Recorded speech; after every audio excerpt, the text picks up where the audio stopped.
TOP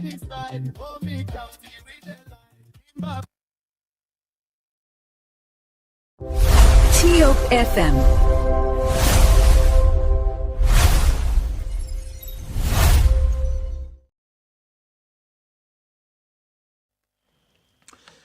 Okay, so for son of course that sits here this evening on top 105.3. And let me say good evening to every one of you, whatever you're joining us from. This wonderful time. We have 26 minutes up to the hours 10 o'clock, and that's the correct time for what I'm sitting here this wonderful evening hour. For those of you just joining us or entering the city of Zweju, let us say welcome. This is the radio service of Teach Our People Communications Incorporated, top 105.3. And we broadcast to you live and direct from Zweju City, Grangila County, Republic of Liberia. My name is Elizana Doewulu, and I'm going to be here with you on the program that Better did for to later tomorrow morning. Yeah, so let's do this together, and don't you go away. We'll go over to our panelists here and let him introduce himself. That Fred Benjamin Smith is already here while we are waiting the other panelists to join the show. The veteran, how are you doing today?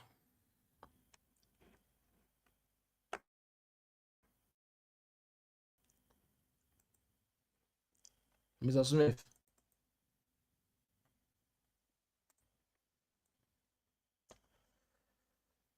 Mr. Smith, are you with us? All right, so while we are waiting the veteran to come up tonight, along with other panelists, quickly let's see what we can do here.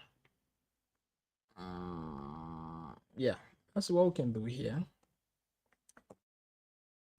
Just keep posted, don't you go away. We have to do everything possible. Let's bring in Mr. Josh Numbo.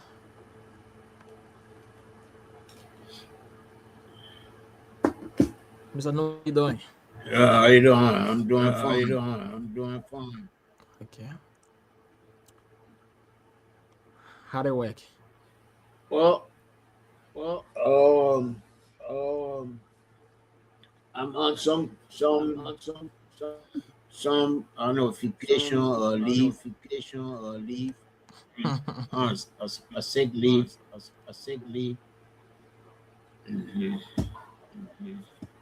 Okay. But still have to find time to come here and talk to our people. Sure. Yeah. Welcome to today's editions of the program Better Differ. Thank you.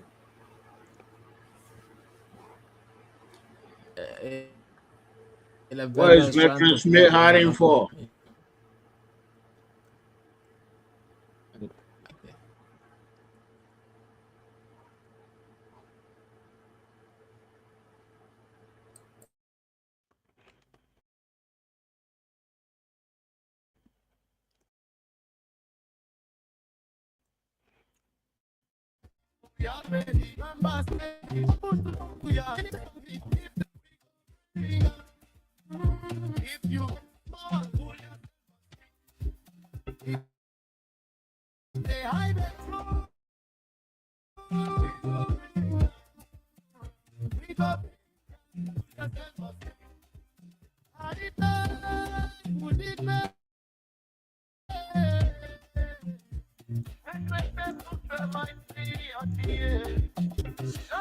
So in the answers this evening for on top 105.3, whatsoever you're doing, however the case is going to be like tonight, keep blue to ready at all. Don't you go away. Let's keep doing this together this wonderful evening hour. While we await our panelists here to join us on the show, we'd like to open the phone lines and hear from you. 0776-105-105 8814-3504 0776-105-105 8814-3504 are the number supported through this wonderful evening hour. You're going to be part of it. Let's hear from you while we await our panelists. I'll have Mr. Ed here in the studio. The veteran is trying to do some connection with our guests, and pretty soon we're going to kickstart the show here. So we have 22 minutes up to 10 o'clock. But let's hear from you. What are issues of concern this evening that you want to talk about? What are some news development taking place in your various towns and villages that you want to discuss with us? You can put in your calls on 0776 105 105 881 14 3504. 0771 105 881 14 3504 are the numbers for training. Veteran, how you doing? Pretty good. Hi, about you? And I can see Mr. George Newmer. He had a wonderful Father Day yesterday. I can see the smile on his face. And hi, about you? How was your Father Day, Mr. Alex? How you celebrated Father Day yesterday?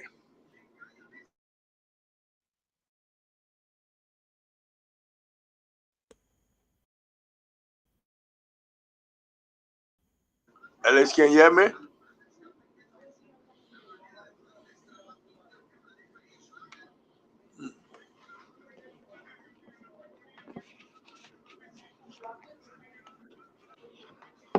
Can you hear me?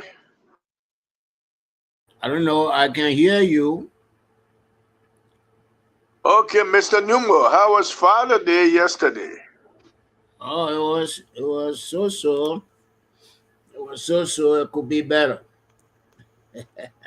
How was yours? Why you didn't get a nita or you didn't get food? They didn't cook food for you, your daughter. Oh well, my daughter and my wife, they were out of town.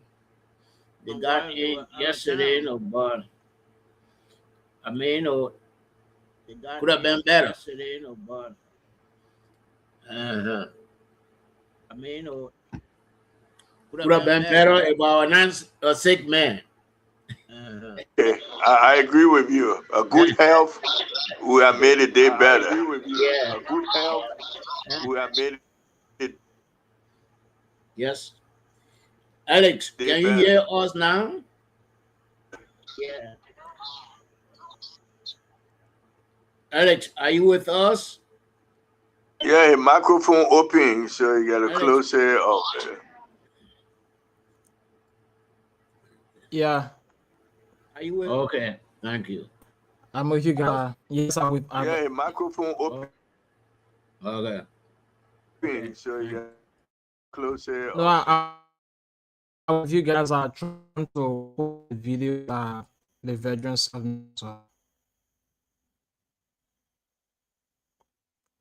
So the videos I'm going to roll it for you. Okay.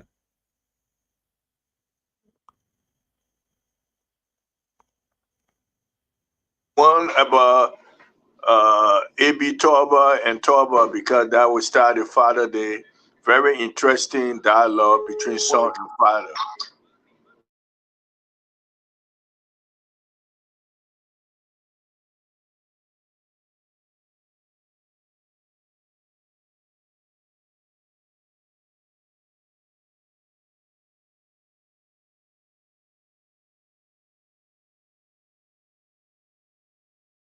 So, Alice, when you're ready, let us know to play the son of President Torba, A. Benedict Torba Jr., how he and his father spent an interview that was done by CBS in the USA between father and son.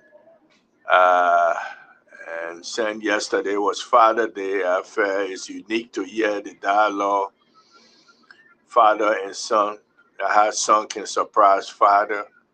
So this is a unique interview, historical interview. For those you all were not available during the Torba regime, this is something his son Just like how former President Ellen Johnson said he had his son working in government. A. Benedict Torba was also a representative, and his ambition, what he wanted to do in life under his father government. So when you play that recording, Alex, when you're ready, let us know.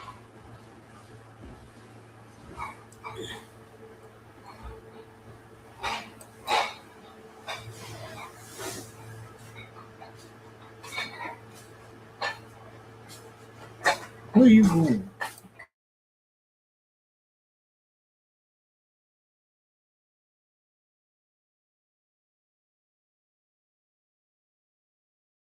Put it live on the screen, Alex, where we can see the picture.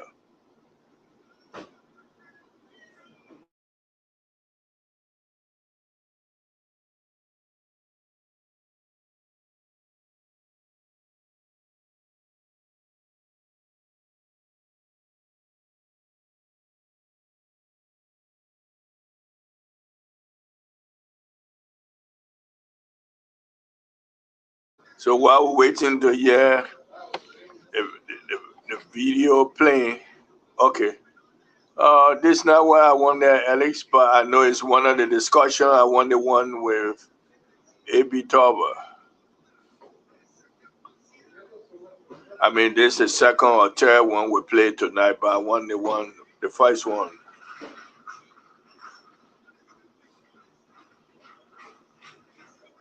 But anyway, since you have it on, let's just play it. This is our president,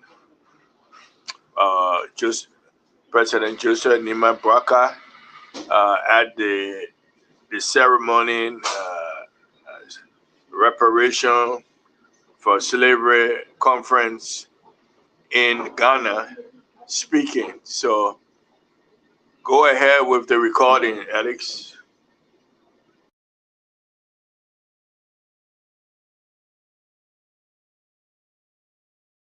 Alex?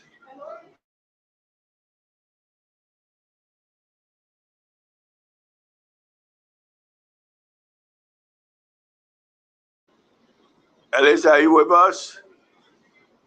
Okay. We're not hearing it.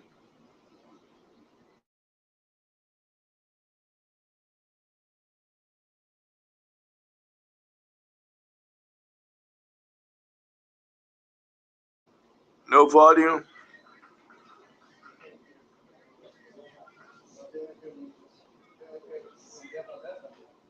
No volume.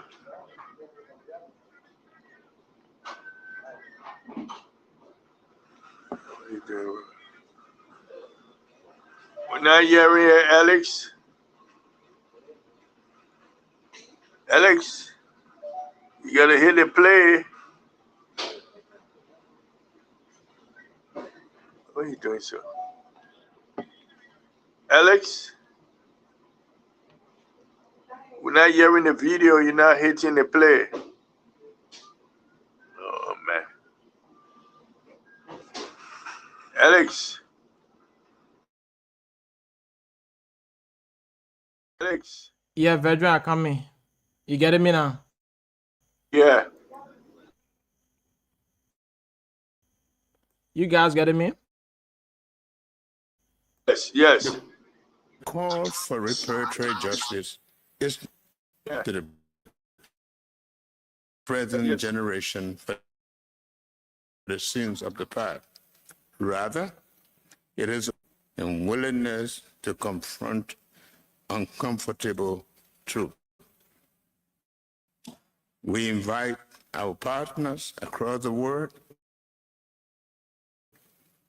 to share in our anguish, to recognize the enduring consequences of the historic injustice, and to join in a common commitment to healing and repair. Together, let us fight a solemn pact that the dehumanization, exploitation, and racialized enslavement of any people shall never, ever again find refuge in our institution, our economies, or our collective conscience. Let this be a common promise to humanity and to generations unborn. History had brought us to a real defining moment. Future generations will judge us not by the eloquence of our declaration, but by the courage of our action. This resolution has opened a door. Whether the door leads to meaningful justice, reconciliation, and healing now depends on our collective resolve. Let us not be remembered as another conference or another resolution that stirred before finish, but as a moment when the word truth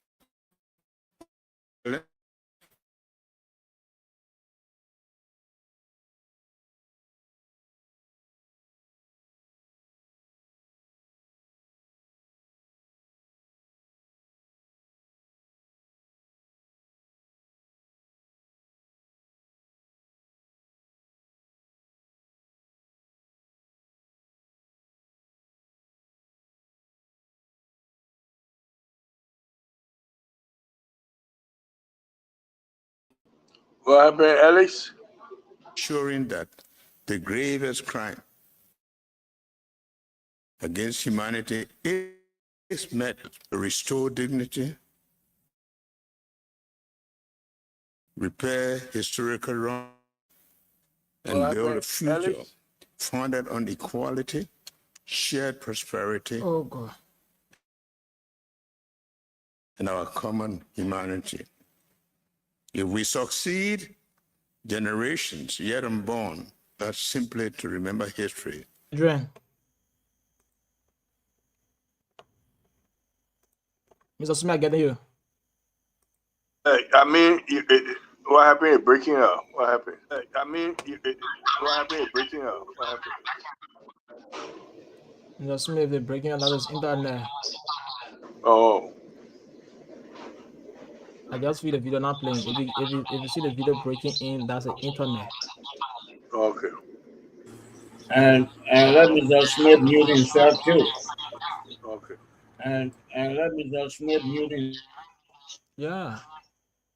himself too.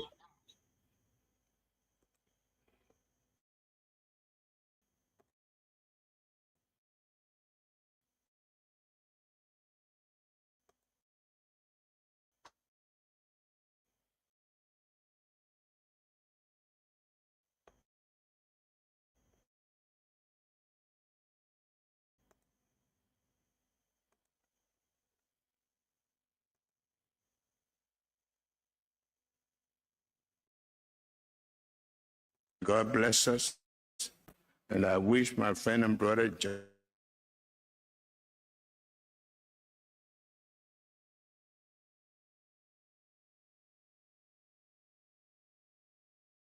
of the Foreign Affairs Committee of the House of Representatives.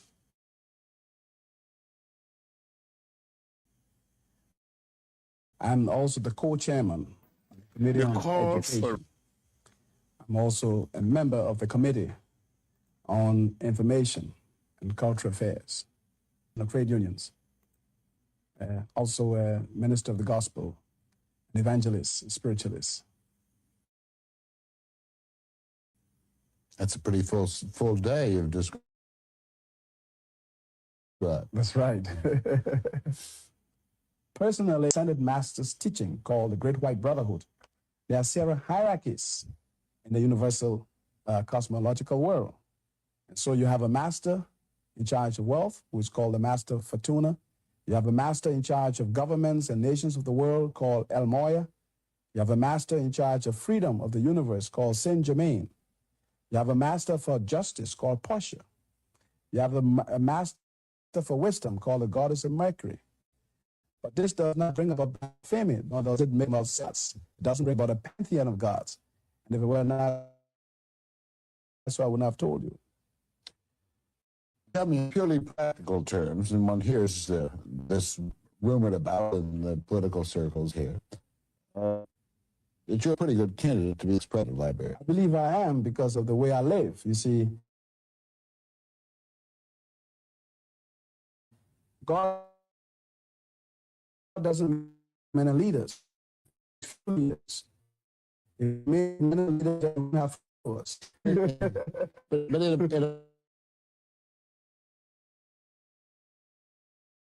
as a presidential timber, because I know I'm capable of governing not only Liberia but the whole of Africa. If the great divine master of human events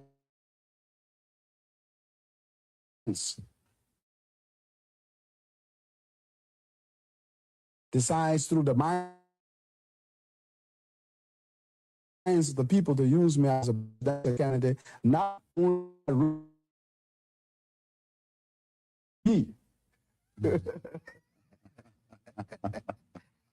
a chip from the block.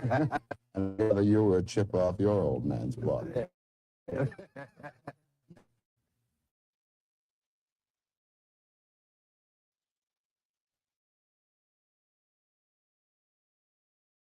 I am the chairman of the Foreign Affairs Committee of the House of Representatives. All right, so Veteran, listen to the two clips.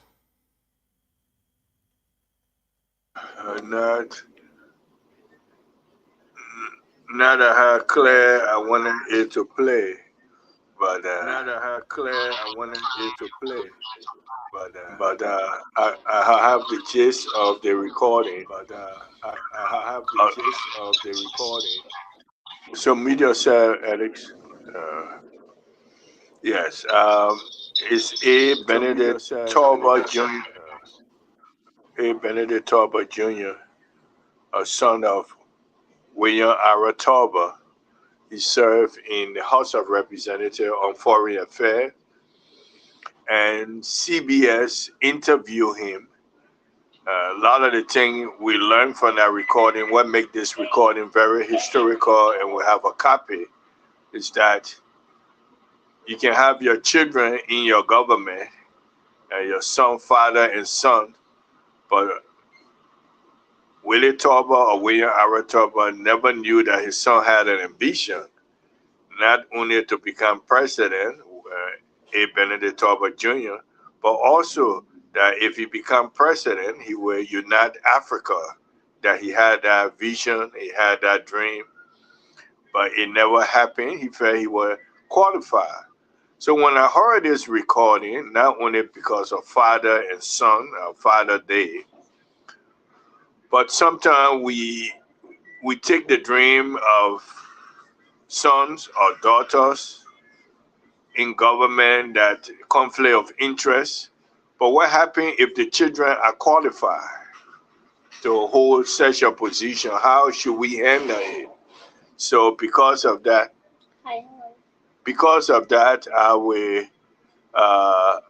we should allow children who are very ambitious and driven to participate in the government. But I will leave that with Mr. Newman. Mr. Newman, you listen to the recording from A. Benedict Torba, Torba's son, serving the House of Representatives, very ambitious, that when they asked him that he wouldn't mind being president, but if God able him to become president, not only will he do well, he's capable, but he will unite Africa. His father, William Ara Torba, was very surprised hearing that from a son. So how you look at that video and comparing with your own sibling, your own daughter and son, how you want them to aspire in Liberia?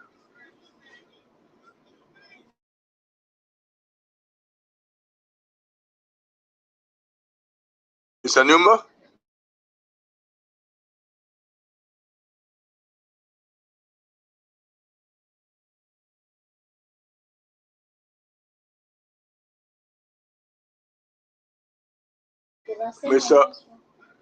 Mr. Numa, are you with us?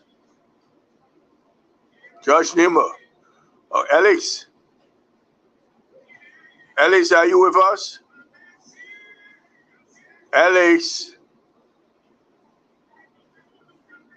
Alex, are you with us? Alex, are you with us? Oh my God. Pedro, yeah, but you have to be with us because Mr. Newman is not available, so you have to be available. Yeah. You heard the recording. What's your take on it? Mr. Smith, you never what's your take on it? You never let me play that video back for the second time because of the internet, so it will like break it in. Yeah. But let me see what I can do to roll it back.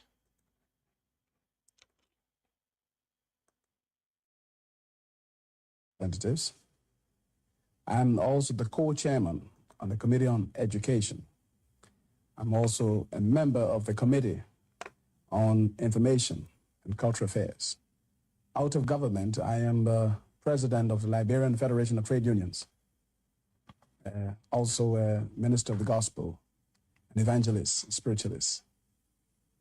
That's a pretty full day you've described. That's right. Personally, I am a child of the universe, and I belong to the school of ascended masters teaching called the Great White Brotherhood. There are several hierarchies in the universal cosmological world. And so you have a master in charge of wealth, who is called the Master Fortuna. You have a master in charge of governments and nations of the world called El Moya. You have a master in charge of freedom of the universe called Saint Germain. You have a master for justice called Portia. You have a master for wisdom called the goddess of Mercury. But this does not bring about blasphemy, nor does it make about several gods. It doesn't bring about a pantheon of gods. And if it were not so, I wouldn't have told you. Tell me, in purely practical terms, and one hears this rumored about in the political circles here. You're pretty good. You see, God doesn't make men and leaders. He makes few leaders. If he made men and leaders, then he wouldn't have followers. No, but in a purely personal way, ambitious to become president. I only regard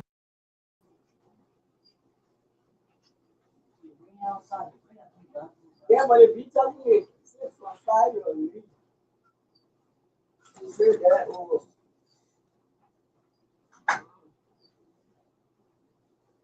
We're not hearing. No, like, what's up?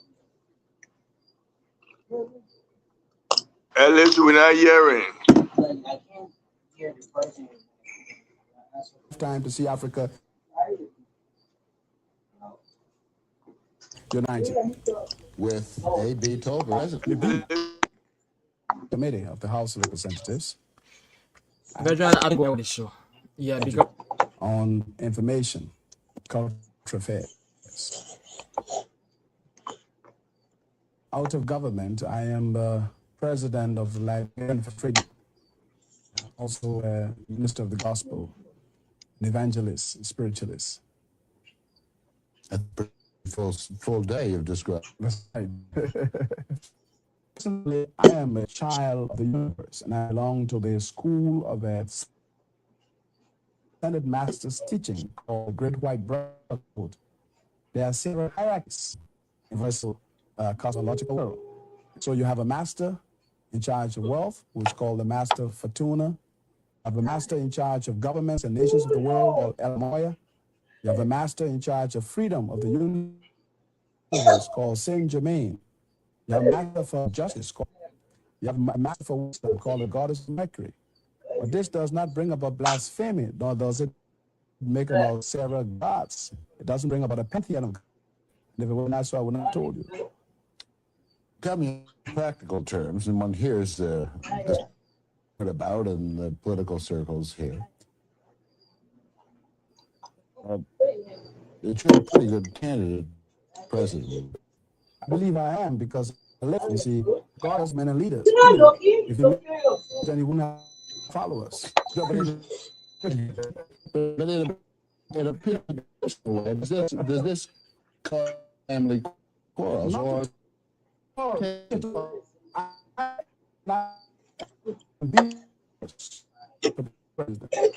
Only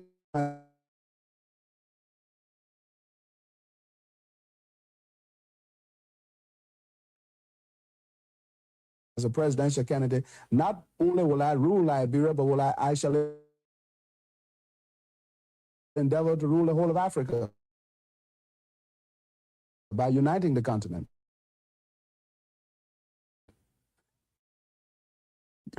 This is my goal, my From the block. And I gather you chip off your old man's block. I am the chairman of the Foreign Affairs Committee of the House.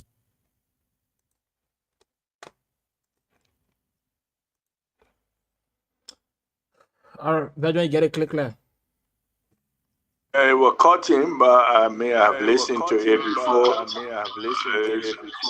don't know whether Mr. Newman got it.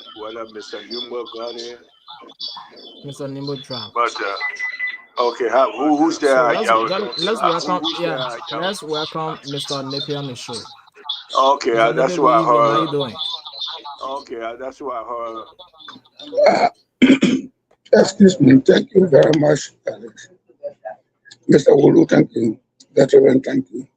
And I'm not on the weather, so please forgive my voice. And welcome our radio listeners, radio and television listeners. Welcome to the show.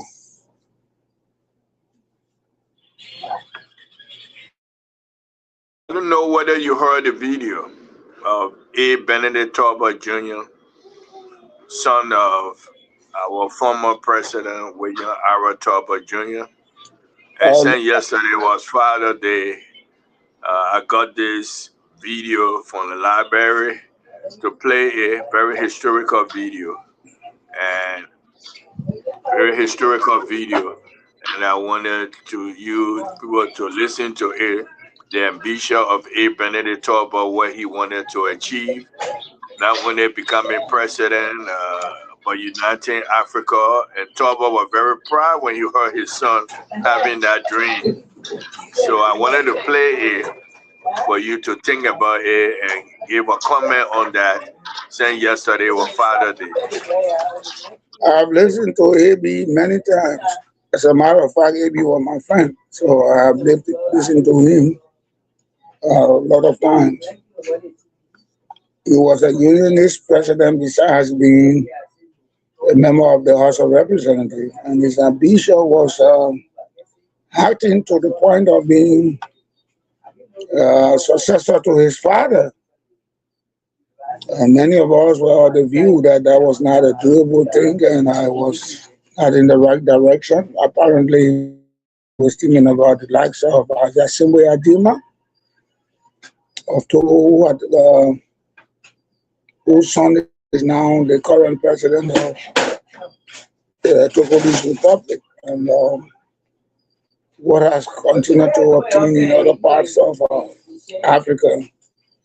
So we were of the view that he was overzealous.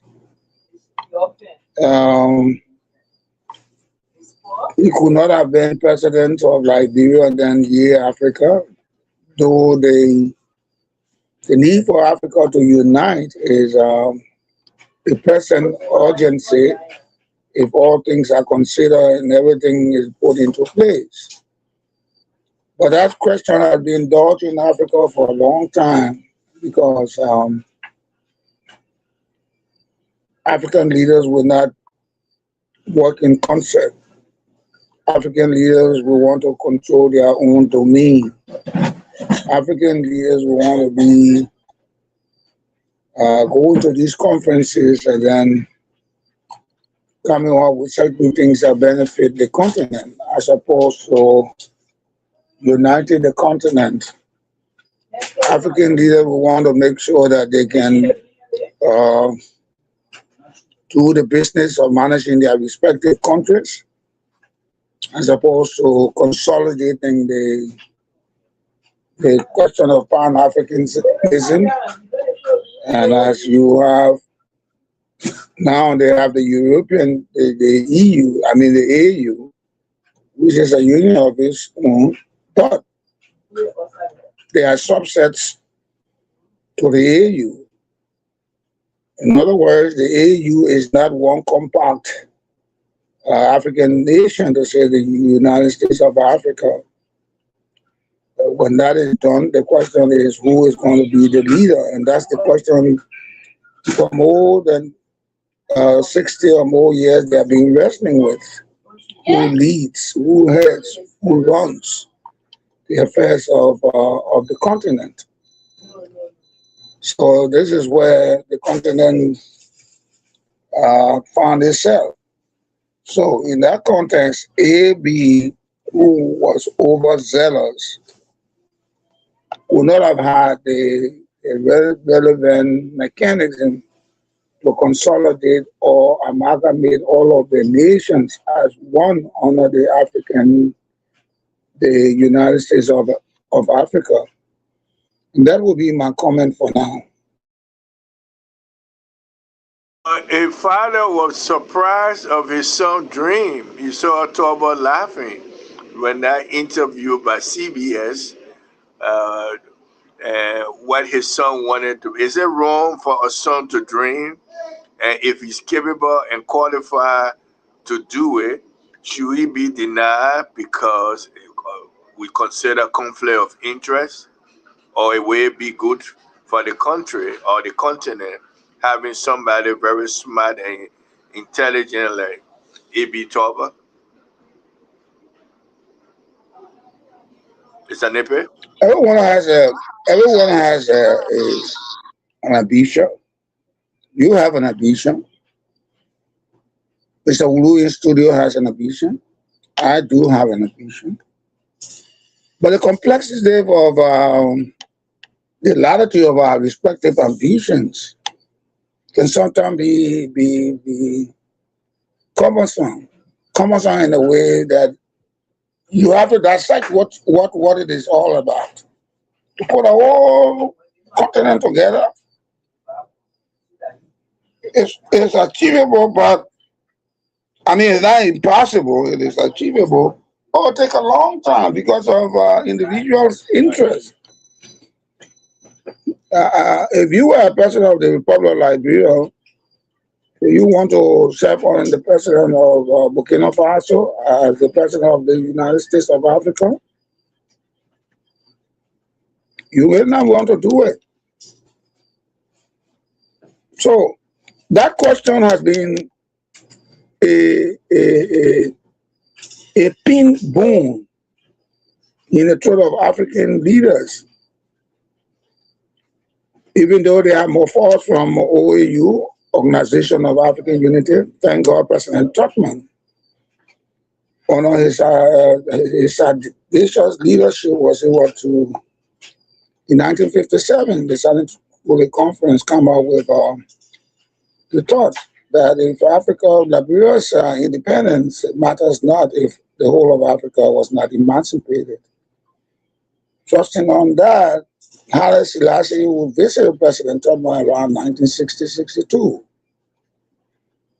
And then all of the other presidents, including Queen Elizabeth and the president of France, came. So you had that domino effect of independence. But the question is, sovereignty to be relinquished to one person, as it were, in a kingdom system, would be a difficult thing. So AB, yes, had the ambition. I think he was overzealous. He would not have made it. And if your son was saying something that it was wise or improper, sometimes you would just chuckle. I don't think the laughter put up or that was seen by President Tolbert was an approval to his son becoming president of Africa and ruling, to his son becoming his direct successor. Politicians in Liberia would not have loved it. I certainly would have opposed it. I, in particular, would have opposed it. Because for the president to lead us, become vice president for 19 years, and after becoming vice president for 19 years, to take off the mantle of leadership, and then subsequently, when he's aged and he sends the baton of leadership to his son, would have compromised my interests, unduly subject me to the whims and caprices of his son. Naturally, therefore, I would not have countenanced such a father-son hierarchical succession. Rather, I would not have condoned that. I would not have condoned that. But everybody has an ambition.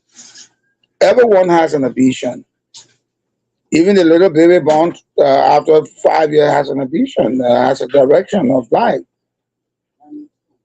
But for AB to have said he will control the whole of Africa, that was a difficult calling. And you should not take the fact that his father chuckled meant that it was a tacit approval of his son's overall ambition. No, I don't think President Tolba was signaling that to the public that, but because I'm laughing, I'm in total approval of what my son is saying. It could be the reverse, that my son is not talking with a lot of logic here. Would Africa want for him to, Liberia want for him to be my successor? And then after that, then Africa say, okay, we put Africa in your hand. Maybe that's why the women were laughing, because you can laugh at your son when he's not saying the proper thing sometimes. And those the listening audience or the viewing audience would think that it's a tacit approval of what your son has or daughter might have said. But should there be, Mr. Newman, George Newman, should there be a role of children of leaders of the country who are gifted, ambitious, like he served in the House of Representatives in the capacity of foreign affairs, and should they play active role if they have that knowledge and skill, or should we take it away from them? How you look at that? You as a father, having your child, send them to the best school and they learn, and they can't utilize that, you say will be conflict of interest. How do we utilize children of leaders of our country, not only Liberia, but Africa as a whole?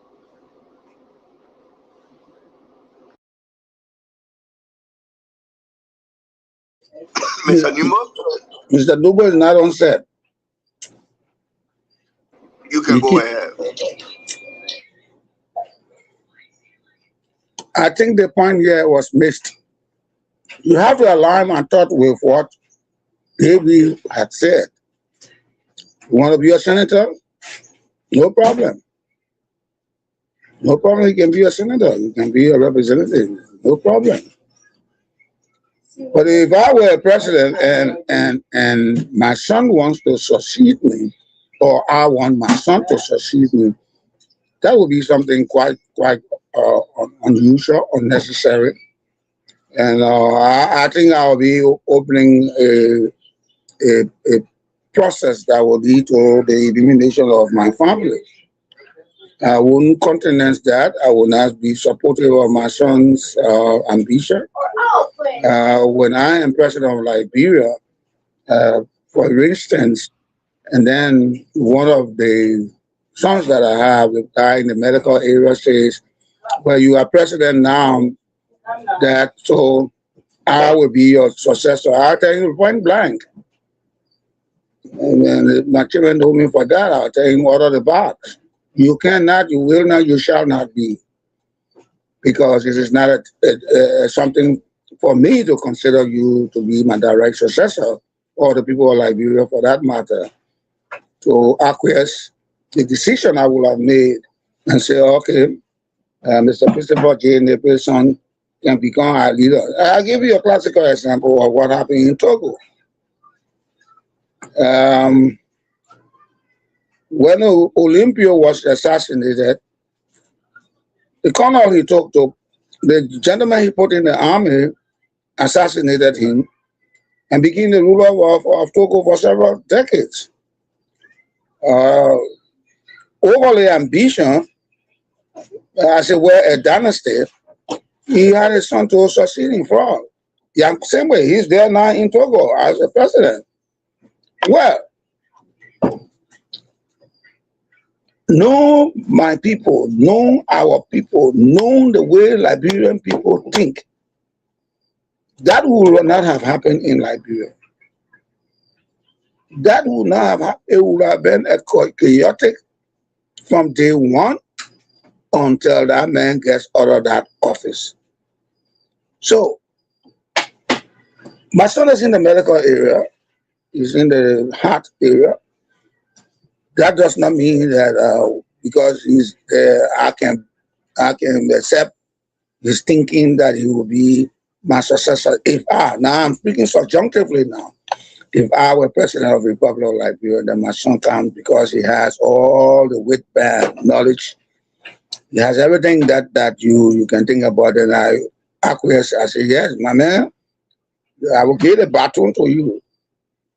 The question in my mind must be, will the Liberian people accept it? Is this the right thing to do? Should I go this direction to face out a generation of my family? Because the people want us. Liberian people will hunt us. They will not countenance that. You can see what is happening right now in the country.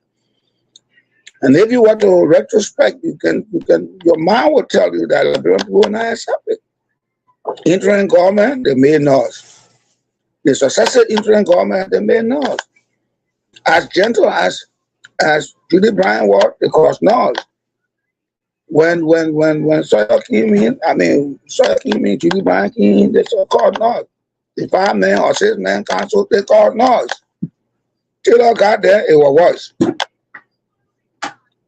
Because of his own way of vacillating the political landscape. But then, Mr. Selly got there.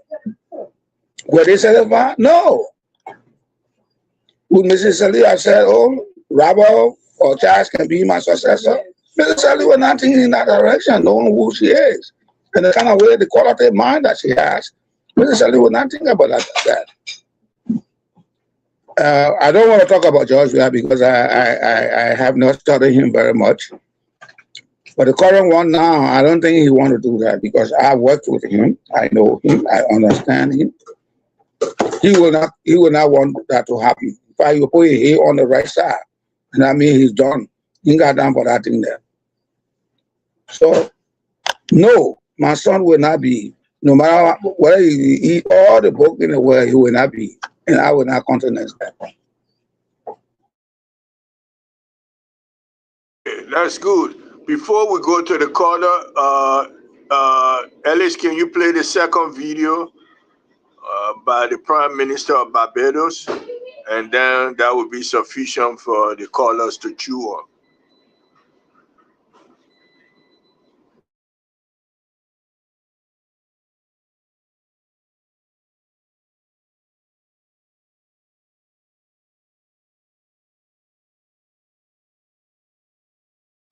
While we're waiting for you to play the video, they're having a major conference in Ghana, hosting the reparation conference in Ghana. And President Joseph Boakai, among other African leaders, attending that conference. He was there a day before, 2 days ago, over the weekend. He was the keynote speaker on Friday. And so, powerful, and I think we have another video where he talk about the resolution, and then the Prime Minister of Barbados, one of the speakers, to have a powerful message what our people went through the transatlantic slave trade. And as soon as Ellis ready to play that video, we'll hear it, and then from there we'll go to the quarters. So, Mr. Napier, let's be talking until Ellis ready. What do you think? You will hear the video, but thinking about leaders of Africa and Pan-Africanism coming together in Ghana to focus on reparation. What do you think about that? Well, reparation to the continent or the people of Africa, is it possible? I don't know. That's the Wait, video. Mr. Nemo, yeah. Mr. Nippy, Is that a go video? listening with Mr. Nebo. Mr. Nipper, wait. Go listening with Mr. Nebo. Okay, wait. Okay, wait. Okay, play.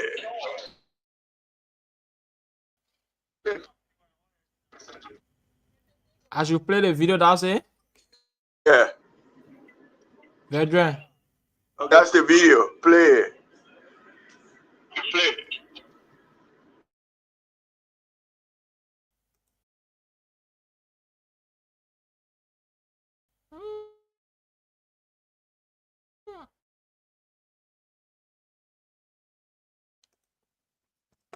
Hearing. Yeah.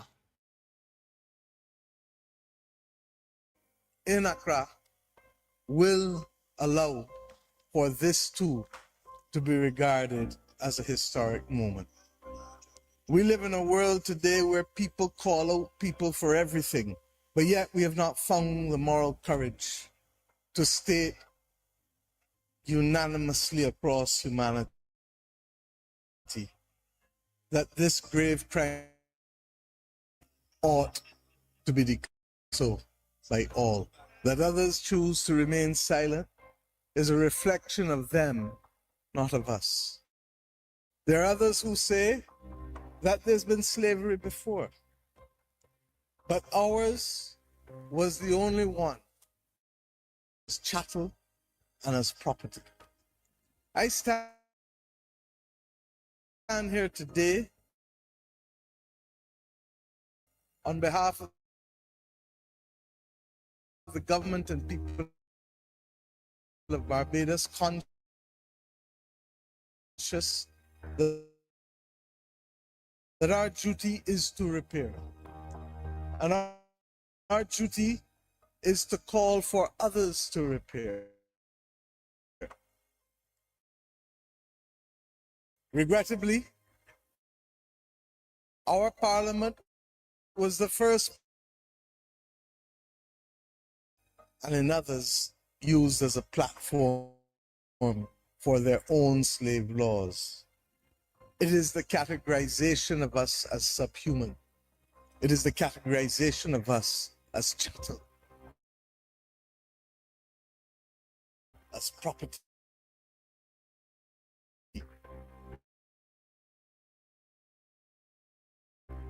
that stripped us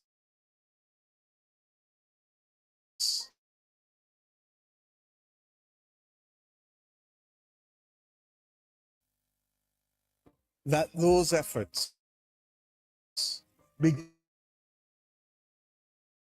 coordinated in such a way such that we can bring healing to our population. I believe that our working together with the CARICOM 10-point plan on reparatory justice, which has been, will add to the excellent work which you are doing, and the establishment of the committee. These committees, however, will only mean something if we can stay together united and not allow Tanganyika for those who want to win against us. Almost 70 years ago, in this country, Ghana, you summoned the world to join you as you embarked on the journey of nationhood.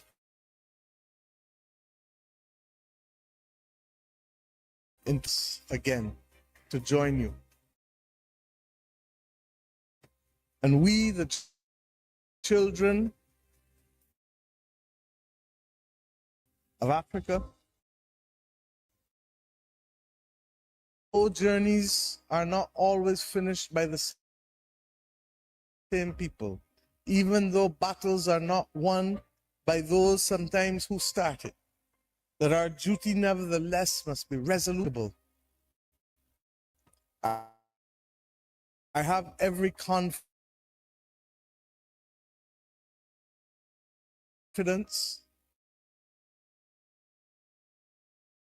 that we will come to understand that the union of Africa and the Caribbean to our people.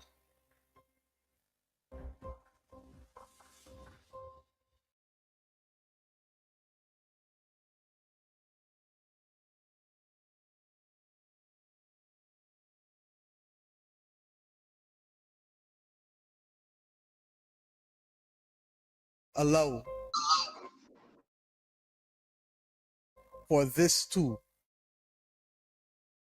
to be regarded as a historic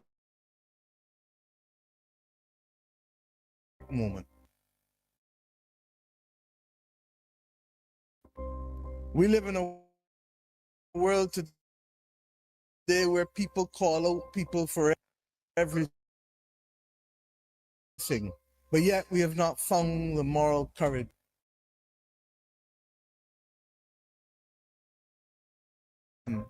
Not of us.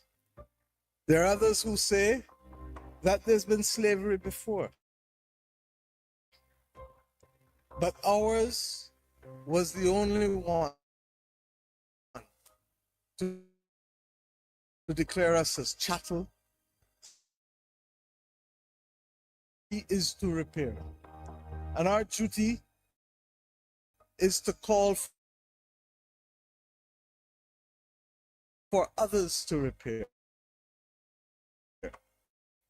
Regrettably, our parliament was the first parliament to establish the 1661 Slave Code, 2 decades before the Code Noir, which came to be mimicked, copied exactly in some of the colonies of the United States of America and the Caribbean, their own slave laws. It is the categorization of us as subhuman. It is the categorization of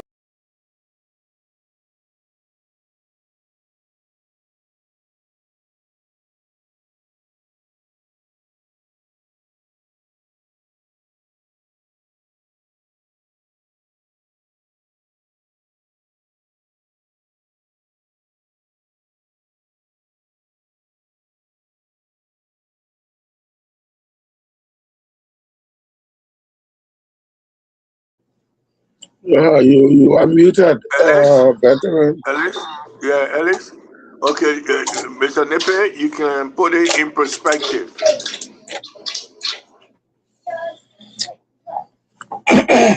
Well, I think her points are sound. The president of Barbados has always spoken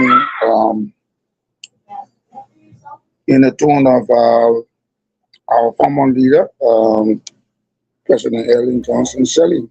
Very, very, very strong. to be the Um, anchor for but we're confused now. We cannot be talking while the video is on. those Alex, you can call it off. Alex? who want Alex, you can call it off. to win. Oh, it's At least we got the gist of it. Alex? Against us.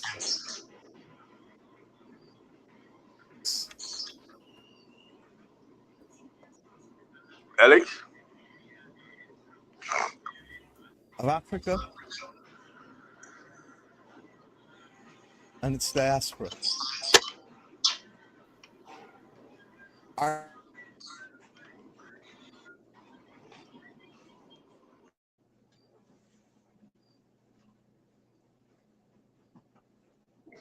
At least you can cut it off. So Mr. Nipe can put it in perspective and then we'll go to the land. land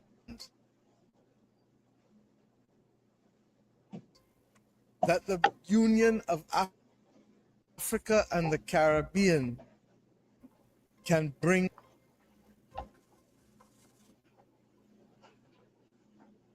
President Mahama, the people of the Caribbean have come to join hands.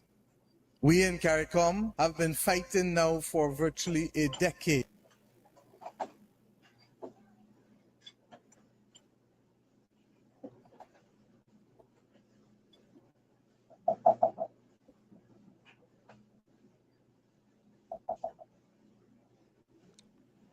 All right, so Vedra, you just listen to the clip.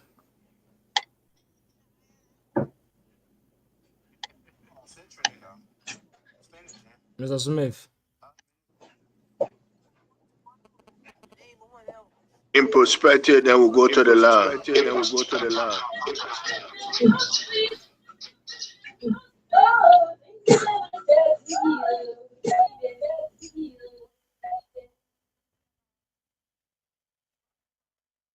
Line, you come back and then you put it in perspective. So Ellis, go to the line.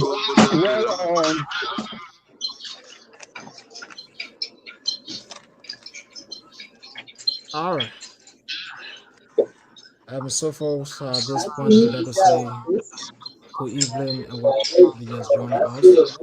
And those of you that have been here with us, we'd like to say keep glued to your ready are all done to go away. It's about time that we go to the phone and pick on your calls here this wonderful evening. I want to hear from you.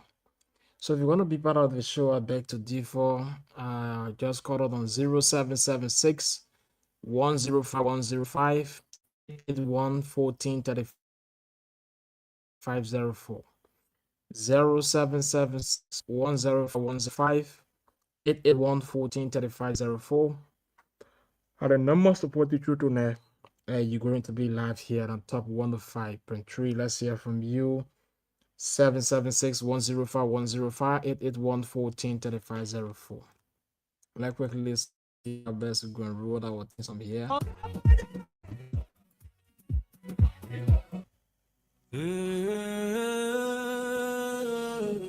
0776 105 105 881 14 3504.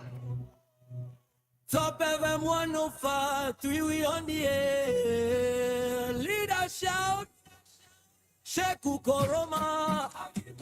Rama ready, hit the play. Alex Diwu, we're right there. He back to differ. I beg to differ, my people. If you're not correct, we go talk, I'm so. 0776 105 105 881 14 3504. 776 105 105 881 14 3504. You will be live tonight on the program. The better default. Let's hear from you. 776 105 105 881 14 3504. We'll go to the phone line and pick out our first lucky caller here this wonderful time. Let's hold it there. Hello. Hello. Good evening, Jania. Where do you join us from? Come again? Keep it double, Joshua double. No.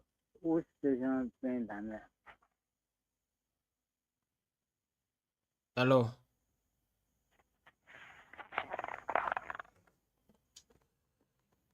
0776-105-105, 881-143504. 776-105-105, 881-143504. Our number to pull you through and going to be live tonight. I beg to differ. Let's hear from you. 776-105-105, 881-143504.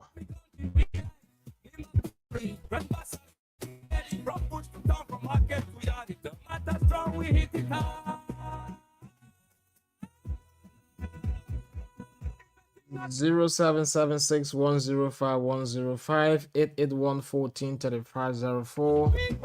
And let's hear from you tonight. Here in the program I beg to differ. To differ my people. If you're not correct, we go talk and so. 9 o'clock till 12 midnight. We fit me and we ready to fight. No palaver, no fear inside. Truth must stop, we not go hide. I beg to differ my people. If you're not correct, we go talk and so. 9 o'clock till 12 midnight. We fit me and we ready to fight. No palaver, no fear inside. Truth must stop, we not go hide. FIFA, my people. 0776-105-105, 881-143504.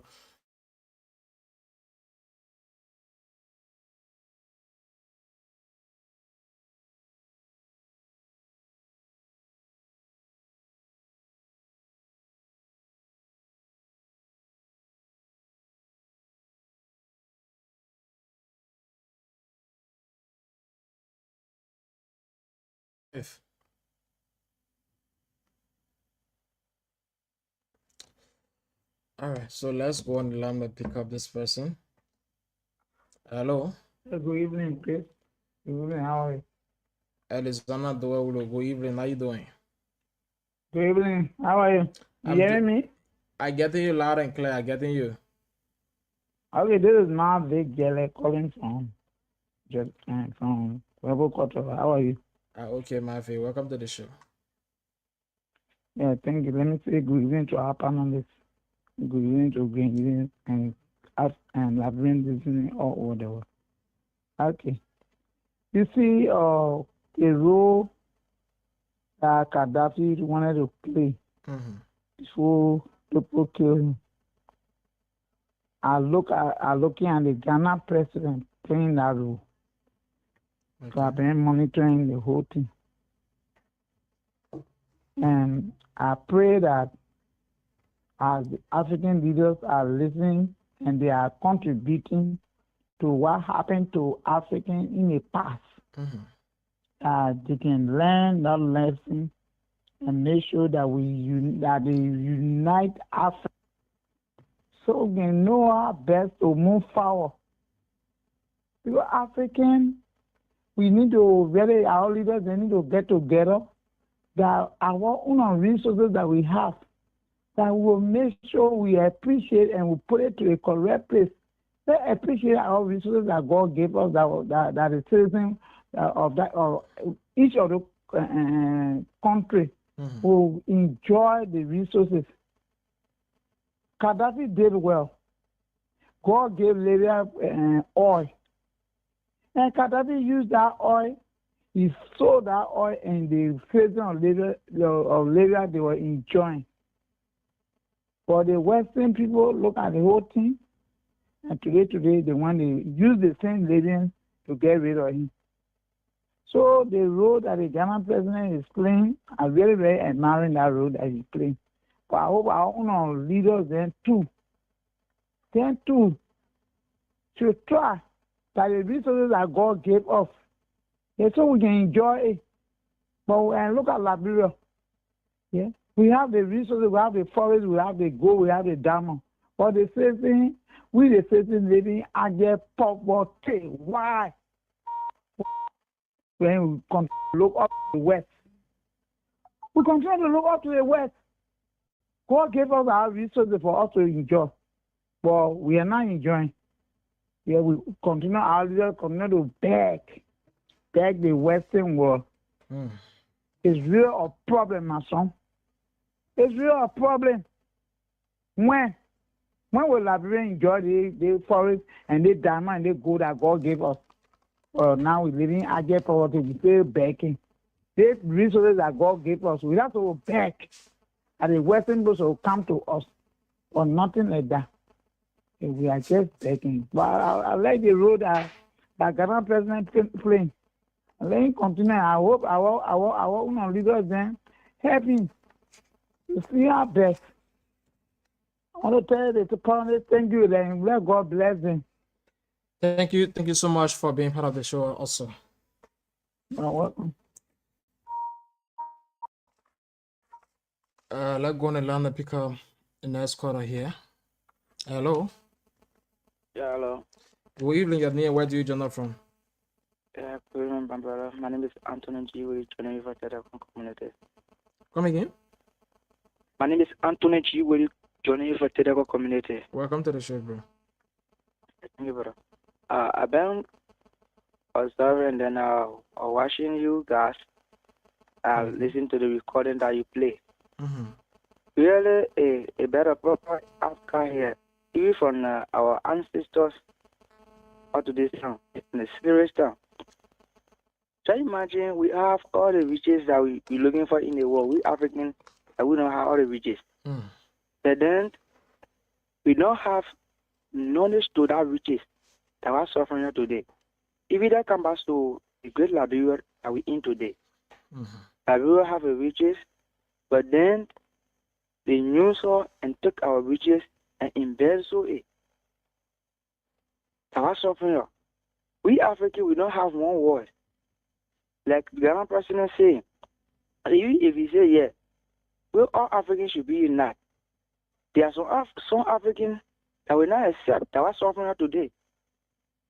They use their money and influence our own brothers and sisters to fight against us. Please and chat. I listened to once a recording where chatted or discussing the same African being united to have one currency. They see American use our own brothers to go against him. So the American really are not really know what they up to within the African session. Because if we're trying to say, yeah, let's do the day the American can give a chance. What's suffering today? They let all their activities should be in the interest of them. And then we should be enslaved for them. And I hope we should be slave to them. So even when Africans say, yeah, we should do this, at the end you will realize that they will come in. They always interfere in our business. Okay. So I really admire the show. I thank you for the show. Thank you so much also for following. Yeah. So for that, let's keep a calls coming in on 0776 105 105 881 14 3504. 0776 105 105 881 14 3504. Let's hear from you. 776 105 105 881 14 3504.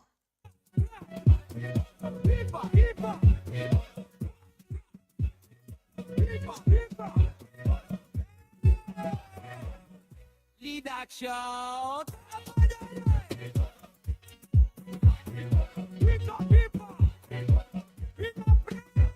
Calls coming in on 0776 105 105 881 14 3504. Okay, so folks, we'll hold it there to go back to the panelists. I'll continue on the show here this evening, so just keep following and don't you go away. Let's keep doing this together here on top 105.3 on the program I beg to differ. Veteran Mr. Nipe, it's up to you guys. Mr. Nipe, you can comment on where they call us. You can comment on where they... Well, before we go to the callers, we have to talk on what the Prime Minister of Barbados said. He spoke about moral courage, the duty to repair, and in order to repair what wrong they had done. And their parliament in 1661 was able to come up with a slave code. There's a need to bring healing to our people too.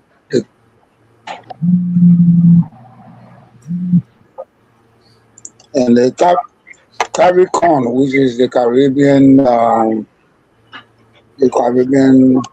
group of Caribbean countries, they're using CARICOM as an instrument of confidence, and the Union of Africa, for the Union of Africa. The CARICOM is doing their best within the South American countries, Barbados, Antigua, St. Kitts and Nevis, Jamaica, and all of those nations have come together to see how best they can push this subject further.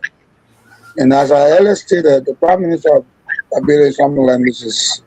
President, Her Excellency President Ellen Johnson Sirleaf, who speaks on the issue with the utmost sincerity, and she doesn't mince her words.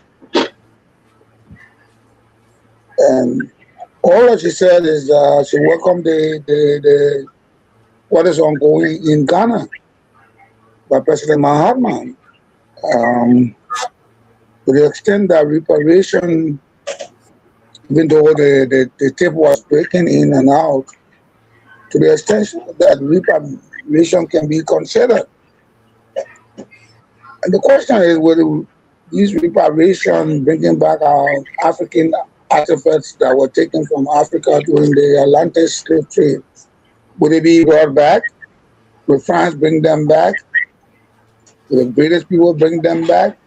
Will the other nations to which those artifacts are now stored, will they bring them back? That's a tough call. That's a tough sell. I think that the African leaders will, in working in concert, come up with a framework that we gradually cement what they talk. Because to talk is one thing, to cement the language of the talk is quite another thing. What do I mean by cement? To put it into practical terms that will bring about resolve is going to be a difficult thing. Because to do that, they cannot work in different sets. They have to work as a unified front. They have to go as the continent of Africa, because the slave trade was done on the continent of Africa. That's why it is rightly referred to as the Atlantic slave trade. So unless they work in concert, it will be difficult. And Marvig was quick to point out about the role Gaddafi played. And she hailed him for that role that Gaddafi had all, but he maximized and utilized the oil for the development of his country. And so she was saluting the president of Ghana, President Mohamed, who she believes is working in the same direction as Gaddafi. And she hoped that they continue so that we cannot remain beggars for the Western world. And specifically in the Liberian case, we have the mineral resources, yet still we are living in abject poverty. And I think it was the same sentiments expressed by Mr. Anthony G. Williams. Beaches, We don't have the knowledge to harness the riches. I think that's the context we're talking about, and use the resources potentially in the benefit of our people. So on a whole, they all go into the direction of the conference. And the president had earlier said that, His Excellency Joseph Yumabaka, he said that it is not an effort to assign personal guilt to the present generation for the sins of the past. So he invites his partners and the people in the African region to see reason how they can bring healing and to repair all of these, in a nutshell, all of these inhumane treatments that were meted out to our forebears. So the President of Barbados, His Excellency, the Prime Minister of Barbados, His Excellency, the President of the Republic of Liberia, are all speaking in tandem. They are speaking in one accord. But my concern here is what will be the outcome, what will be the result of the conference? Where the conference says this is the process that we got to take leading to, or that will culminate into the process or the gradual process of reparation. I don't know whether they are talking about reparation in the sense of cents and dollars, or whether they are talking about reparation in the sense of sending back the artifacts that were stolen from Africa. Sending back the artifacts that were stolen. So you see, there are two complex layers here. Layer one, compensation from what you did to us, if that is possible. Layer two, send back all of the stolen artifacts that you took from us. Because all of the things in their respective museums are not Europeanized or cultural artifacts. They are all African. They are all for us. They are from Benin. They are from Nigeria. They are from Togo. They are from Gambia and other places. So the Senegal, Mali, and other places. So the need to go back to their respective museums and come up with a decision. I think Macron is on record to have spoken in that light. The Pope, the Catholic Pope, a few days ago, or a fortnight ago, spoke in that direction, where he made a conscious apology for the Catholic Church involvement in the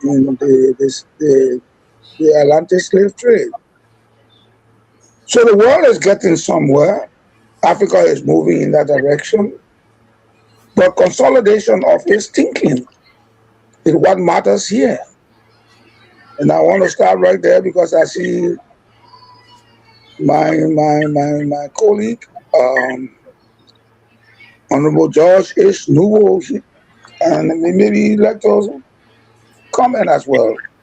Mr. Nubo, to you.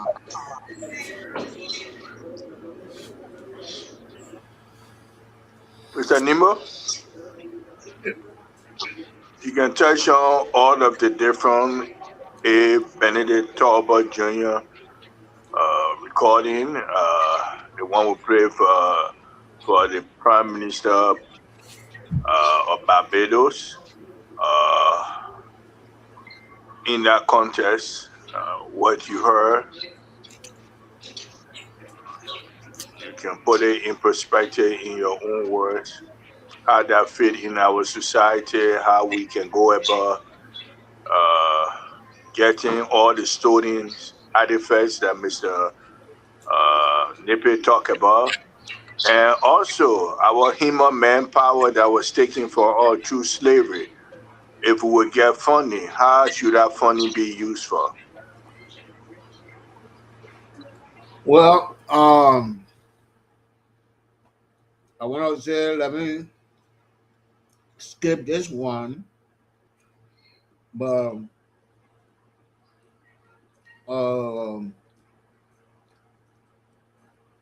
the Barbados leader is phenomenal. Okay, let's come to reparation. In Liberia, I remember the Bravo chiefs, the crew chiefs that were killed, their villages burned. So who are we going to go to for reparation? The Liberian government or the U.S.? So, I mean, if any of you can answer that question, that would be great. And even the man we call King Peter, Stockton had his pistol at his head. That was the first armed robbery in the history of the Republic of Liberia. So if you, the panelists, can address that, I will appreciate it. Thank you. So, Mr. Nebo, the one for A.B. Benedict Tauber, where he spoke with CBA, you didn't get that video. He was part of the House of Representatives. A son, well educated, very ambitious. Should he have a place in our society? And if so, where? Or because his father is president, you should just sit down? What's your whole? I wanted to bring father. The Father Day was part of it too, I was thinking. And the father, you always proud of your son or daughter achievement, where they want to be. But do you have a limit where that achievement can please you as the father? Well, I want you to touch on that. I mean, it's kind of tricky when it comes to A.B. Tauber. A.B. Tauber was a representative, meaning that he was, even though we have one party state, but meaning that he was elected by the people. So I will not bring in nepotism or issue.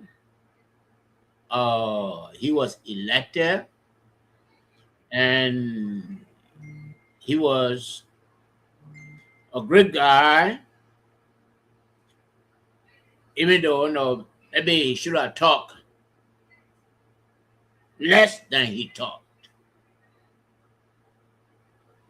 Like taking the M from the masses. Rhetorical question. If you take the M from the masses, what does it become? And he was referring to the progressive. So that's why I have Kwame when it comes to A.B. Tauber. And I, George Numbo, will not allow my son or my daughter to refer to progressive that way. So that is my position. Thank you. Okay, that's good. And then he was also trying to unify Africa. He said if he become president, he will unify Africa. What do you think about that statement? Well, his father was president. If he had a key to the unification of Africa, why he could not pass the key to his father? Why he could not do that? Why he could not show the trick to his father? Somebody told me that Kwame Nkrumah over him. I don't know how true it is. But and he was in-law of Kofa Bwani or Ariko. I know his daughter. no, that was his wife. The man's daughter was his wife, and I think currently, that Blaise Compaoré, married to the woman from Burkina Faso. Maybe Blaise Compaoré, and the woman with and the former Turbo will take a trip to Grand Gita one of these days, and River G to see their work.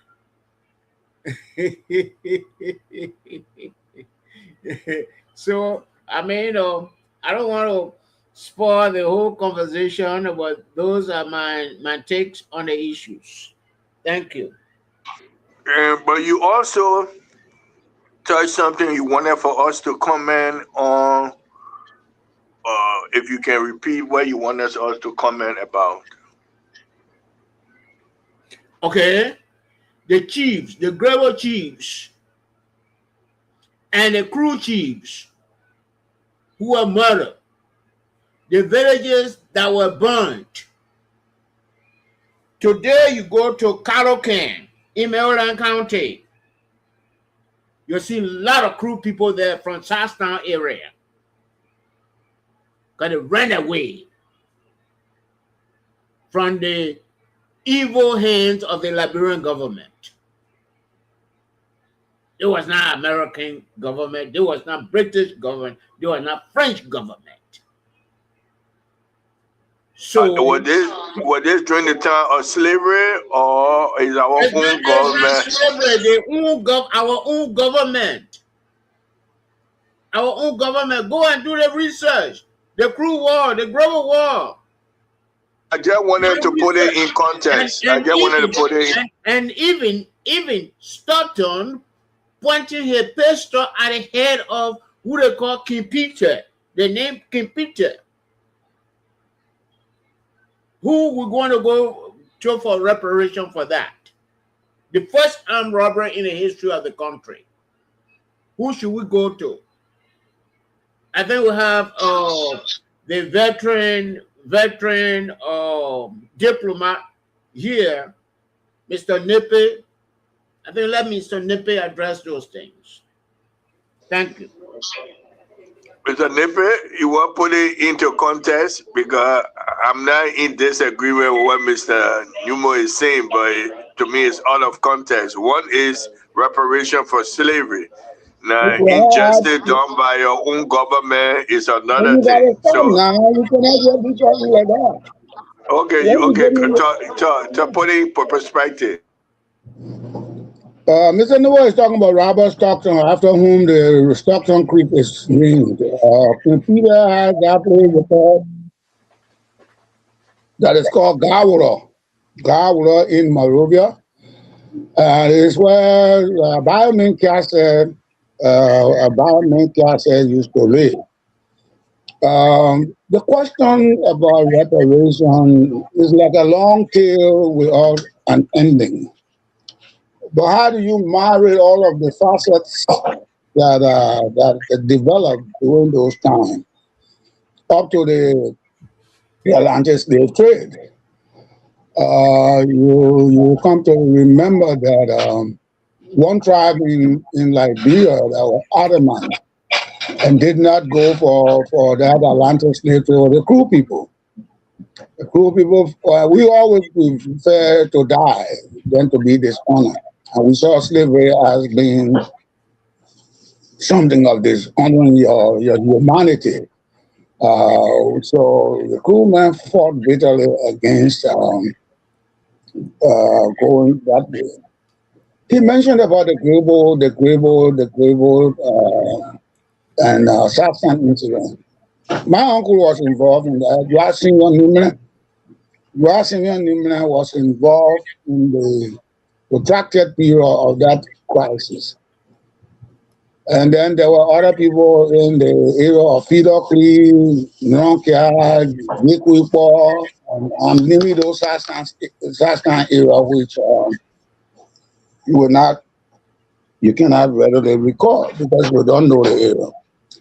And it was these people who amalgamated their strength against the AFF, the LFF, not AFF, LFF, Liberian Frontier Force. Why did they do that? They left them for hot taxes. The people got in the area, and then what they were doing was mind-boggling. They were going with the people, going out with the people's wives, impregnating them. And initially, the Southern people said, "Oh, don't touch them because they are soldier people." But then they went beyond the calling of their own duty, which served which was the point of being disingenuous. You can have me totally low on my head, moving from one area to another area. You go out with, I think around the Barclay period, around 1908 or something around that time, if my mind serves me well.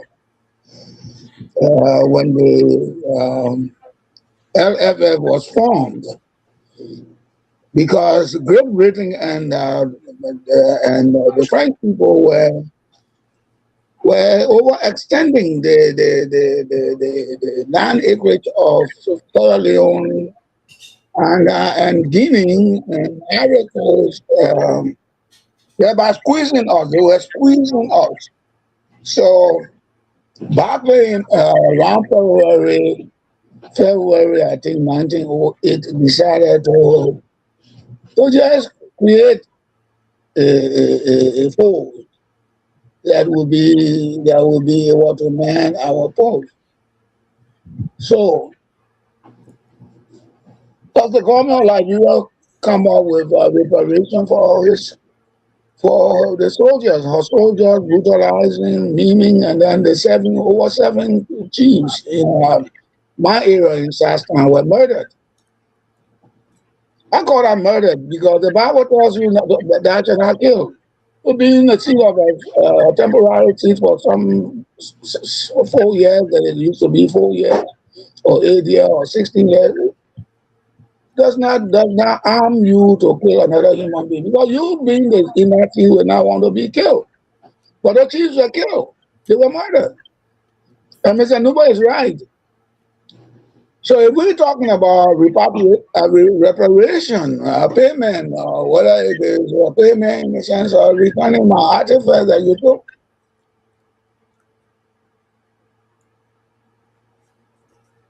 you give me back some money, give me some money, we will not bring back the lives.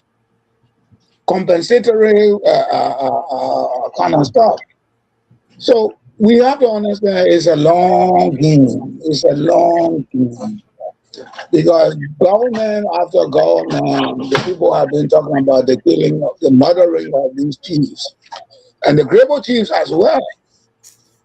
But what has happened? The Grebo man sat in the mansion for 27 years. Reparation could have started from him. Reparations would have started from him. You call it man, Grebo man? Yeah, Grebo man. Okay. Todman is a Grebo man. Okay. Why would not talk about Todman was a Grebo man? Todman, Ali Nyanse, they were all Grebo people. I cannot condescend to where His Excellency was here from. He came from there as a lawyer, a barrister. He told the bar examination and he won. And he went to the Senate. Whose country was he representing? Be that as it may, whether it's Todman, Her Excellency President Shelley, President Walker, George Weah,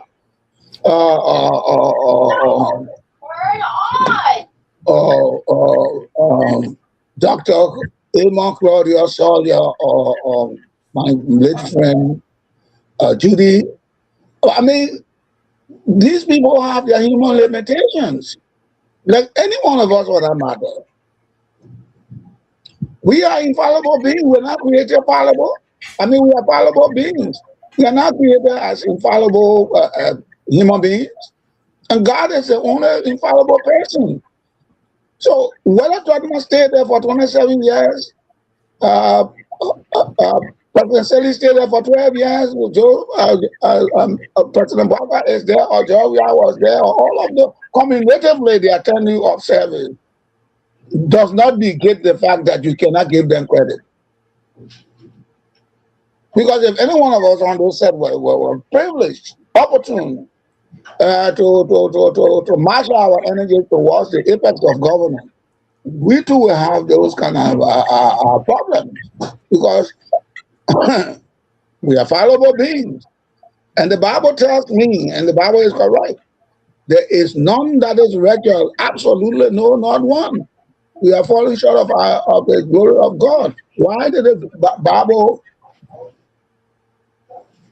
predate our coming? Predate. I'm talking about P-R-E-D-A-T. I'm not talking about T-R-C-T. Why did the Bible predate our coming and say we have fallen short of God's glory? Because God, in his infinite perfection, created us as his being. So that's why the state of being is where we can speak, where we can walk, where we can act. That is the state of being. The absence of being in that state of being, that means we are diseased. That means we are diseased. That means we are diseased. So, all of us being human beings, created human beings, we make mistakes.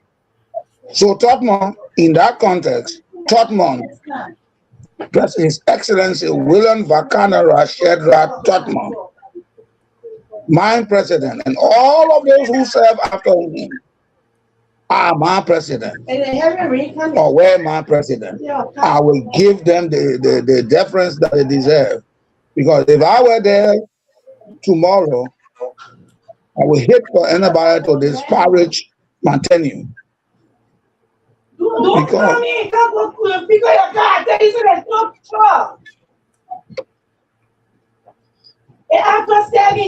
yeah, I beg your the daughter of man who has just entered and just talking at the tip of her voice. Okay. So in the context of that, perhaps we have to start with Liberia first. We have to start with Liberia first. We have to take incremental steps. Because the question will be asked, but you did the same thing to your own people, you killed your people. Yeah. You had your people in servitude. Don't they need reparation? They need reparation. You remember the 7 or 15 kings that were murdered along the Shasta and the Gribble territory around just after the Liberian Puerto was founded in February 1908? All of these things here, you cannot be asking an extended source to do the right thing, the needful thing, the best thing, when you yourself do not commence at your doorstep, because the problem starts from in your house. That's why I brought in Tottenham. Tottenham being a great man who I started saying, no, we kept the murder my people. The murder my people. So I have to start that. We have to give the great people $10 million. Although the Nimare or whoever they were. And then we go to the last time people, we give them $10 million and say that's cool. But will $10 million bring my uncle back? Do I see him, bring him back? No, it will not bring him back. It will not bring him back. But there is a need, there is a necessity, a fierce urgency for the Liberian government to consider the question of reparation. And then incrementally we can move on to the Western world and say, this is what you did to the African people. Liberia has set the example. All the people that were murdered between the Crew Coast, including Maryland, Liberian government has given reparation to them in the form of monetary value. And I want to stop right there. Okay, Mr. Honorable Nipe, you have put it into context. Liberian government can do that, but this is on a broader scope of reparation, not only related to Africa, the Caribbean, and all of that, the mass enslavement of a continent. And that's what we are talking about. Now, where the wrong that was done by our kings and by the government against our own people, the government can set up a commission to study that and come up how they can do that. But the main focus was on what is going on in Ghana. And they're trying to come together from different, the Caribbean, Africa, and some of the European, those master country who benefited from slavery. They are trying also to hear from us how this problem can be resolved, whether if it's reparation, how it should be put together. And so I know at the conclusion of that conference, we will hear something. On Wednesday, we're having a special guest, the professor at Esther College, Professor Aki, will be our special guest, and he will put all of these complex issues into context. And so he been monitoring it, but he been very busy with his parents. And so Wednesday, he will be our special guest, and all of these issues will be talked about. I just put in the chat room, then we have a few more minutes. We can chew on it. Of the two subject matter, which one we should talk about. One is the drugs, and the 102 days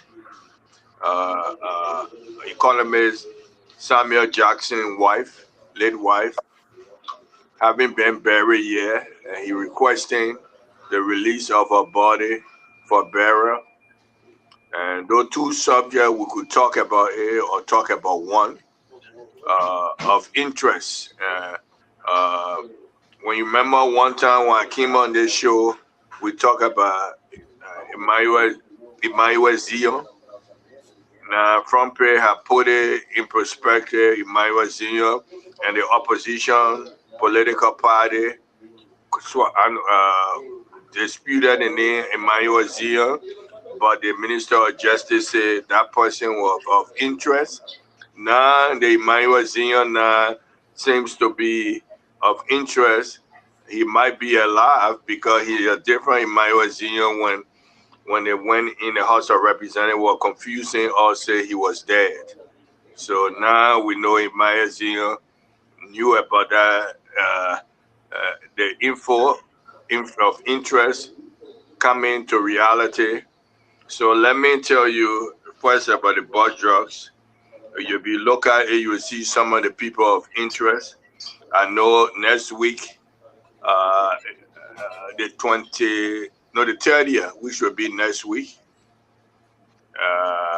they should come out with a comprehensive report to our lawmaker, what they have found so far.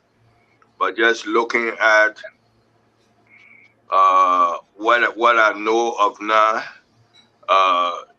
the gentleman, Mr. Brown, that was supposed who ordered the people at RIA to put the shipment, the 90 million drug shipment on Brussels Airlines.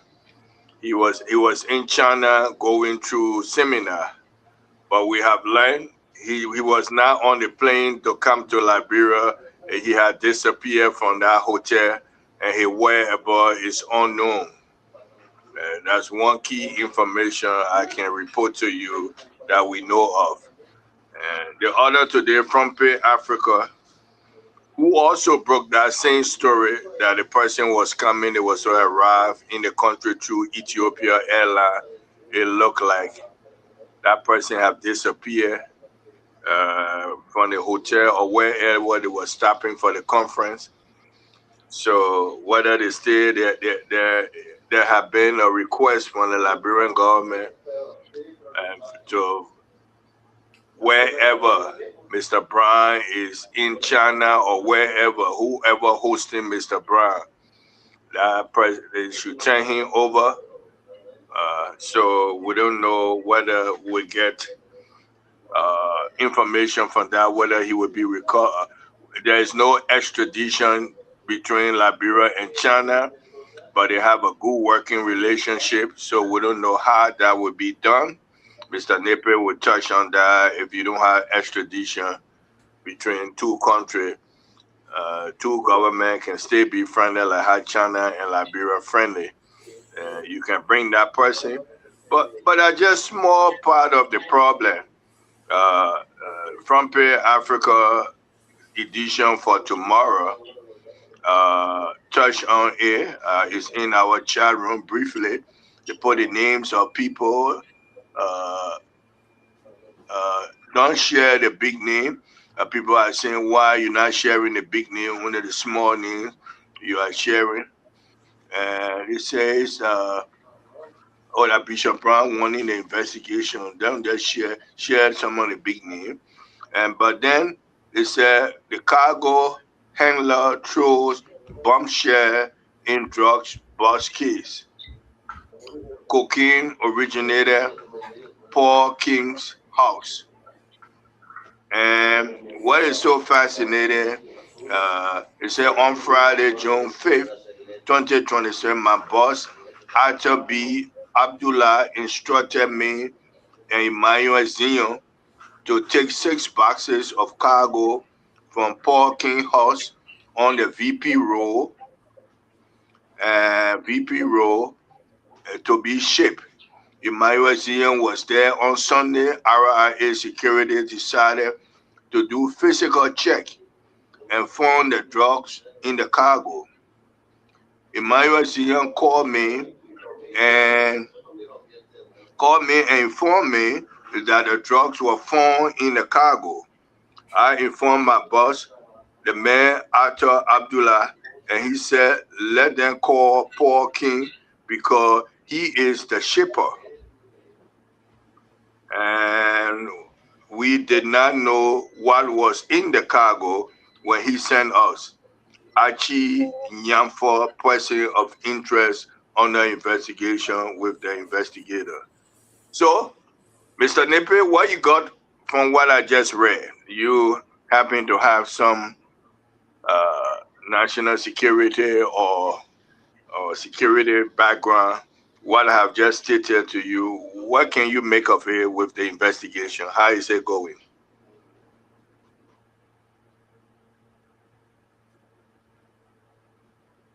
If not with us, then let's go to George Nemo. Mr.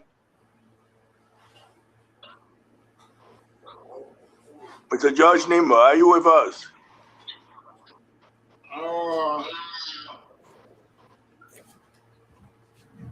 Yes, I'm partly with you. What the word partly? Because I can't understand the whole thing that's going on. All the people we are talking about, they are small potatoes. And who gave the instruction? We don't manufacture drugs in Liberia. Where did the drug come from? The raise they pay on the budget of national security by $11 million increment the fiscal year. I feel that they are not working. Yep, they're not working. And it looks like government are trying to hide money somewhere for them to use. And they put it on the national security, because for some strange reason, In Liberia, they say you cannot audit the national security. It is done here. It is done here. Audit the national security here in the United States of A. So I'm kind of confused. It looked like we will not get the true story. Now, Mr. Nippy, when they say the drugs they found the drug, the cargo we are talking about, it came from a house of VP Road. Do you know VP Road? Where is VP Road and the importance of that road? I know VP Road. VP Road is from Zubatown Market to ELWA Road. And they call it VP Road because just before you get to ELWA Road, there Joseph Walker house is. And some people tell me that President Weir house is in the same vicinity. So no, but I know about VP Road. It's from Zubatown Market to ELWA Road. So will I be right to assume that a lot of the BB people, our top leaders live in that VP Road, or will I be wrong? I don't know because I live not far from there, and there are two big guys we had there. That's Bishop Kula, the former Methodist bishop, and that Alfred Kula, who was minister of ADP on October. May his soul rest in peace. And then when I was leaving, the late Jim Davis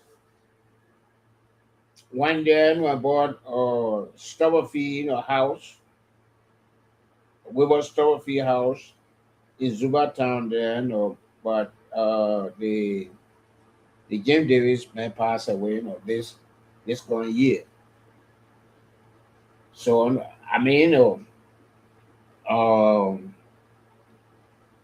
I left from Liberia in 2013, and I went there in 2014. I did not go to. I was not living at my place when I was in Liberia, in Zubatown. I was in Dixville, with my relative. So no, I don't know who are the top people that live on the VP Road these days. But you mentioned that the President Weir home is not too far. It's on that VP Road, and President Barker is on that VP Road. Yeah. And other leaders on that VP Road. So the name VP Road, as the way you describe it, it don't mean to tell it's the VP that live there. I mean, a lot of other people living on that strip. And how many miles is that road? Well, I cannot tell you how many miles. And I feel that the name is VP Road because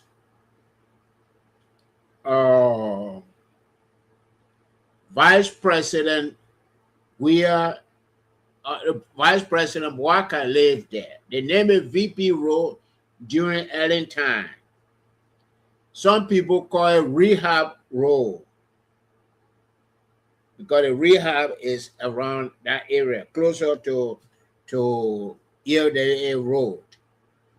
But when Ellen was president and Boakai was on that road close to the ELWA road, how I believe the name is VP Road.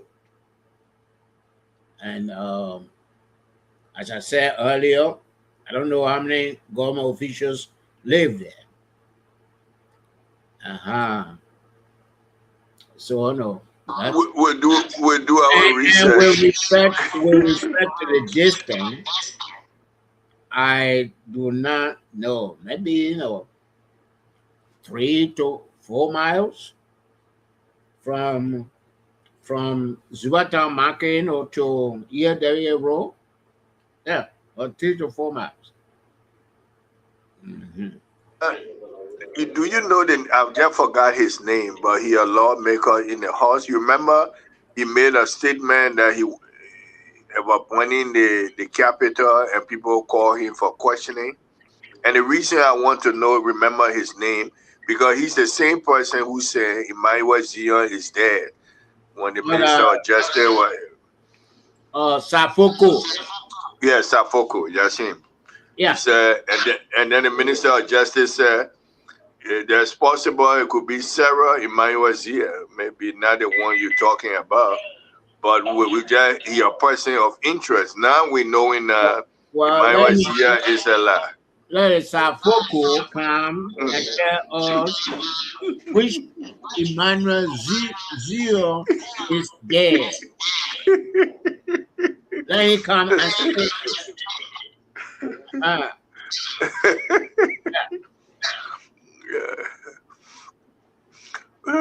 Was he trying to deceive the investors? Let him come and tell us how much he know about the drugs issue. Yeah. Guess what? He was very quick to a point. We were talking about Emmanuel Zia, then he said, why you ain't mention the president's children? Why will you include the president's children? I mean, that he the one that brought it. Oh, this thing, Safoko. Yeah, well, that is the mentality of the CDC people. What I feel that we should do is to pressure our national security people to leave no stone unturned and come out with the right story. If they don't do it, people like Safoko, people like even George Numbo, me, I can speculate. So let them do the right thing. So we, the speculators, will be put to shame.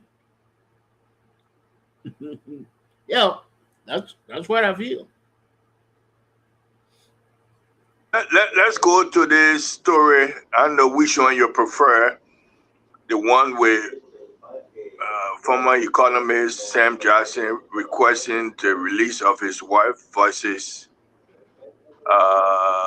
the other story about, what is the other story about, man? It just slipped my mind about what's going on in Grand Gila County, where there's a anniversary coming, or maybe it might be this weekend. People are coming there to celebrate CDC anniversary, and they selected Grand Gila County to be the host of that anniversary. But there is a facility that they want to have, a sporting facility that they want to highlight in the anniversary. But there is a sporting event taking place on that. It's, I know they say 10 days or how many days sporting event, on a youth piece or something. But the people who rent the facility saying somebody already have it, but the organizers say they don't believe that somebody have it. They're just trying to deny them for having the facility there. So the Attorney General brought both groups together and see how it can resolve. So the event should start, but then they should take a break for the 2-day event by CDC to be held there. Then they can resume the event. So if you were in charge, how you would handle this problem, because people are feeling that things might happen the wrong way, but are hoping for peace to prevail. How you think you would handle it? The mayor office is saying that the people rented it before. CDC said they don't believe that it was rented. So how can this be resolved? If you have a say on it, what would be your advice?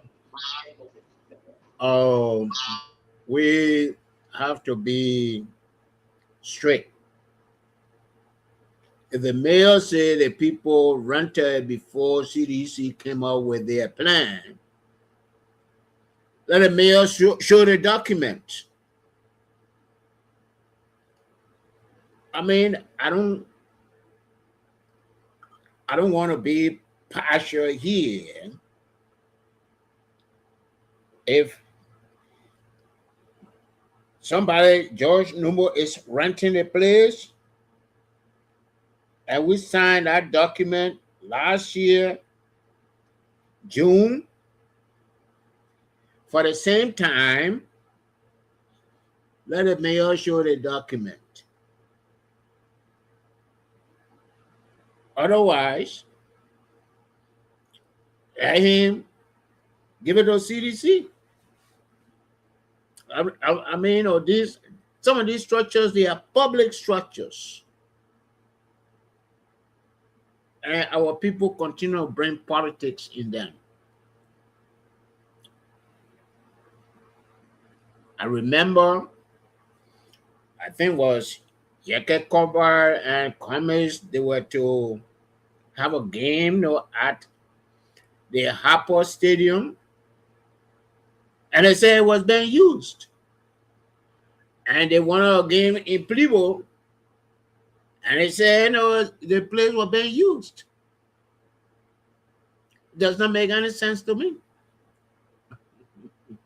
I mean, by the people playing their game or having their event, that will make everybody vote for them.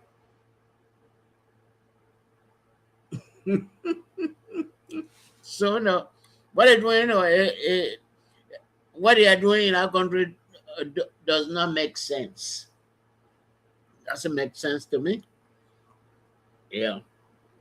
If it's true that they have it, or if they can show the document that you talk about to show that they have it, you think the document, by showing the document, will it resolve the peace and harmony? Because guests have already started arriving in Grand Gita for this important anniversary. Well, when the CDC booked the place, and did they book the place while they were on their way to the place or to Grand Gita? All these things have to be investigated. Let it send me up proof that the place has been rented out, and let the CDC, show their document when they send an application to the city that we will be having our event there. But you cannot be a red line trying to get in a NTA, and then you call Grand Gita and say we're coming there to have our program. That is not system.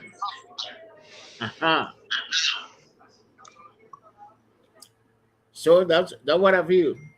So in this case, should harmony, peace prevail just for a spot, or you will recommend, if there are other facilities to be used, or if you feel that a wrong was done, you have to fight for this one spot.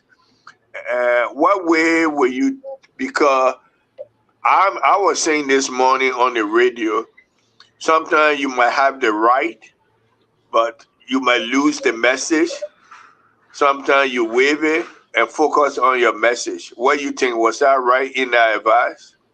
Well, I don't know if I would say you were right or wrong, but I believe that there are several facilities, government facilities, in Grand Jade, in Zwedru, where you can have, this party using a place and the other party using the other place. I believe, because I don't know Zwedru that much. I don't know if they have city hall or if they have city hall and administration building. They do have it. Okay. And if they have other structures. I mean, if I was, say, in Harper, they have the city hall there, they have the administration building, they have the museum there, and even you can have the program at Tokman University or Grand Jade University. So you will draw a crowd, and the people who like your message will not go to the other people. They will come to you. So no, we shouldn't be fighting over space. We should be fighting over the type of message that can draw people. And I will be biased to say that I don't see any message from CDC that if I was in Zwedru, that would persuade me to go to their function. Yeah, but that's me, George Numbo. On that note, so should Unity Party say, you know what? For the sake of brotherhood, love, and peace, let's break 2 days of the event and give it to our brother CDC to have their function. No. You are spoiling the whole thing now. There is, I have not heard that Unity Party is involved. You said the city mayor. The city mayor may be, appointee of Unity Party. But the city mayor has a city council in the city. At least we do that in Plibo. Plibo City has a city council. And those are the people who make the decision. And I don't think Unity Party, are supposed to dictate to them. See, the program, the event, the sporting event of peace might be an event sponsored by Unity Party. Okay, but you need to find out who sponsored that. And I don't think there is one football field in a whole place. The high schools, they have their football field. So why CDC cannot go to any of those fields? Why it has to be this particular field?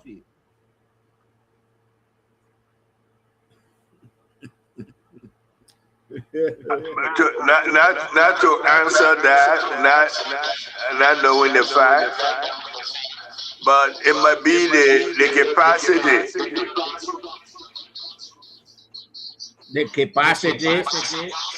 Because they're expecting large crowd from other places, other counties to come to this event. When did they plan this event? You gotta get the information now. You can't be here and be speculating. No, they were on our sisters, our station. I think a week ago or two. Let me just come in on that. Okay. Come in. So there's whole issues of Unity Party having that particular peace tournament or the youth and sports coordinator organizing this tournament is seen to be a political strategy in order to prevent CDC from using the particular Thomas Party fee that we are talking about. There is no point in time that such a league will discuss that they are going to have a peace tournament. In fact, who is speaking now? Is it Alex?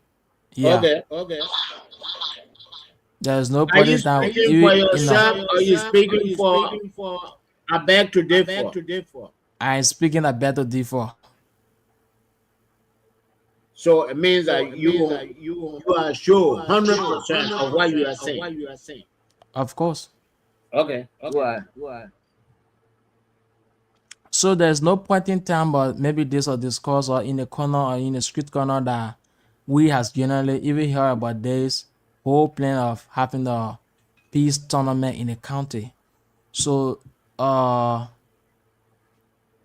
it was a notification letter that the chairman, the subcommittee chair for CDC 22nd and Manhattan celebration anniversary, Chair Samson Boso Whedon wrote a notification letter to the local authority pertaining to their celebrations in Grand Judea County.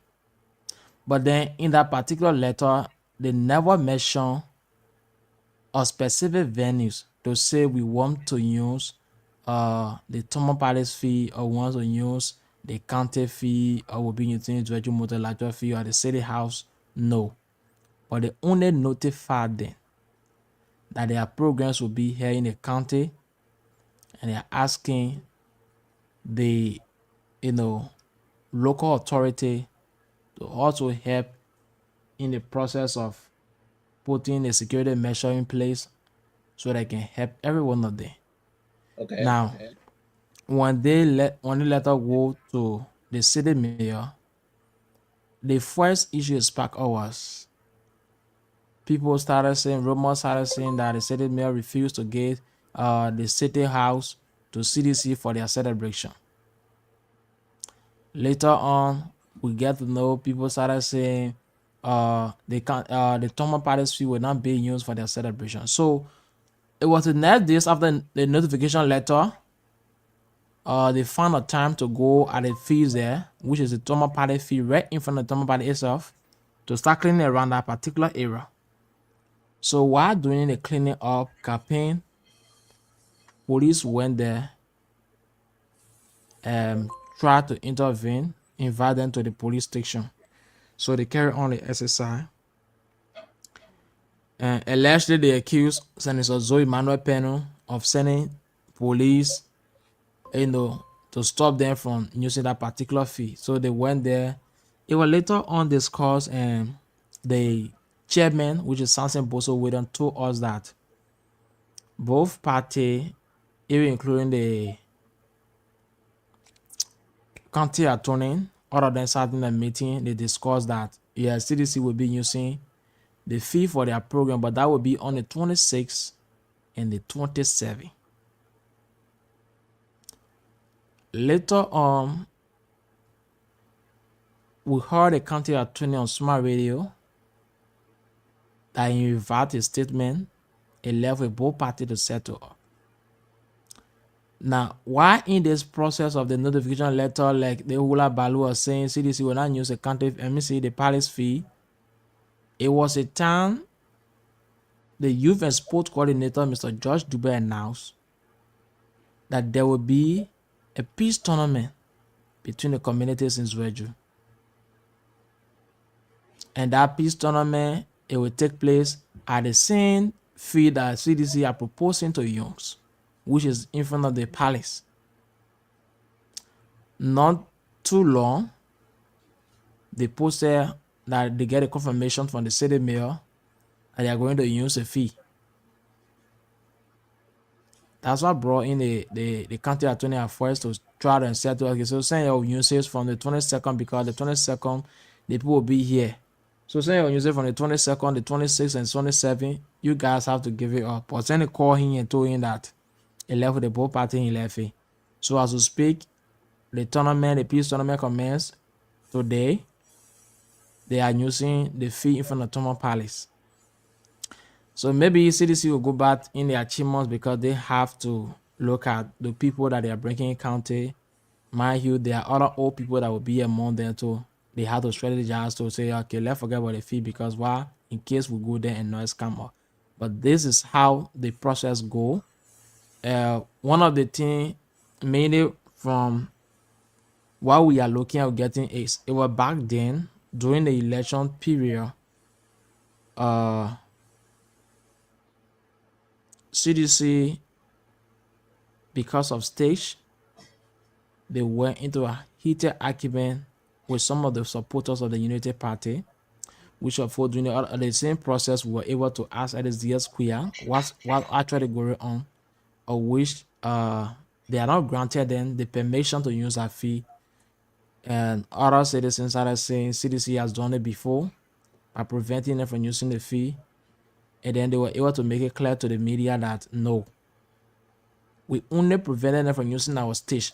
They were wanted to use the fee in front of the palace, but at that time we have our own stage bill, and they never informed us they wanted to use our stage. So it was only because of the stage issue we get in that confusion, and we dismantle our stage, and we allow them to use the area. So far so good. These are things happening pertaining to that particular venue, and we yet to know if CDC will use that particular area for that program for the 26th and 27th. But as I will speak, the peace tournament commence.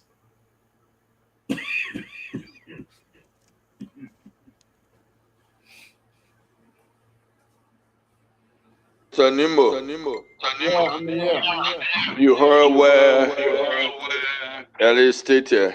The only question I have is whether the same question you raised to find what date or paper the other people say they register and the timing on when they request for that to bring that document. You still hold to that information that that paper will help to resolve this problem? Or once you dare take a bigger role? Veteran, from what for what we foresee now, there's no way that CDC will use a particular area as we speak. Today they say the mayor was pressing at the fee. So that is why I'm saying this thing, they are just political things, and we just have to look at the both party. But I don't think they will be granted the permission to use a fee. Today the city mayor was pressing at the fee. When the tournament was taking place, when the tournament started today, she was at a fee. So do you think she was change her mind to say, yeah, that people use a fee? Which tournament started today? The peace tournament that we're talking about, that's been hosted by the youth and sport in Grand G there. Okay.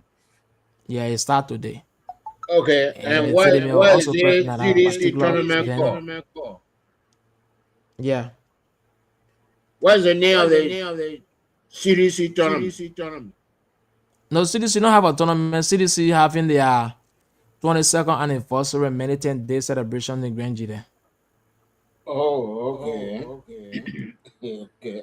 But why you can't find somewhere they have to go use a stadium?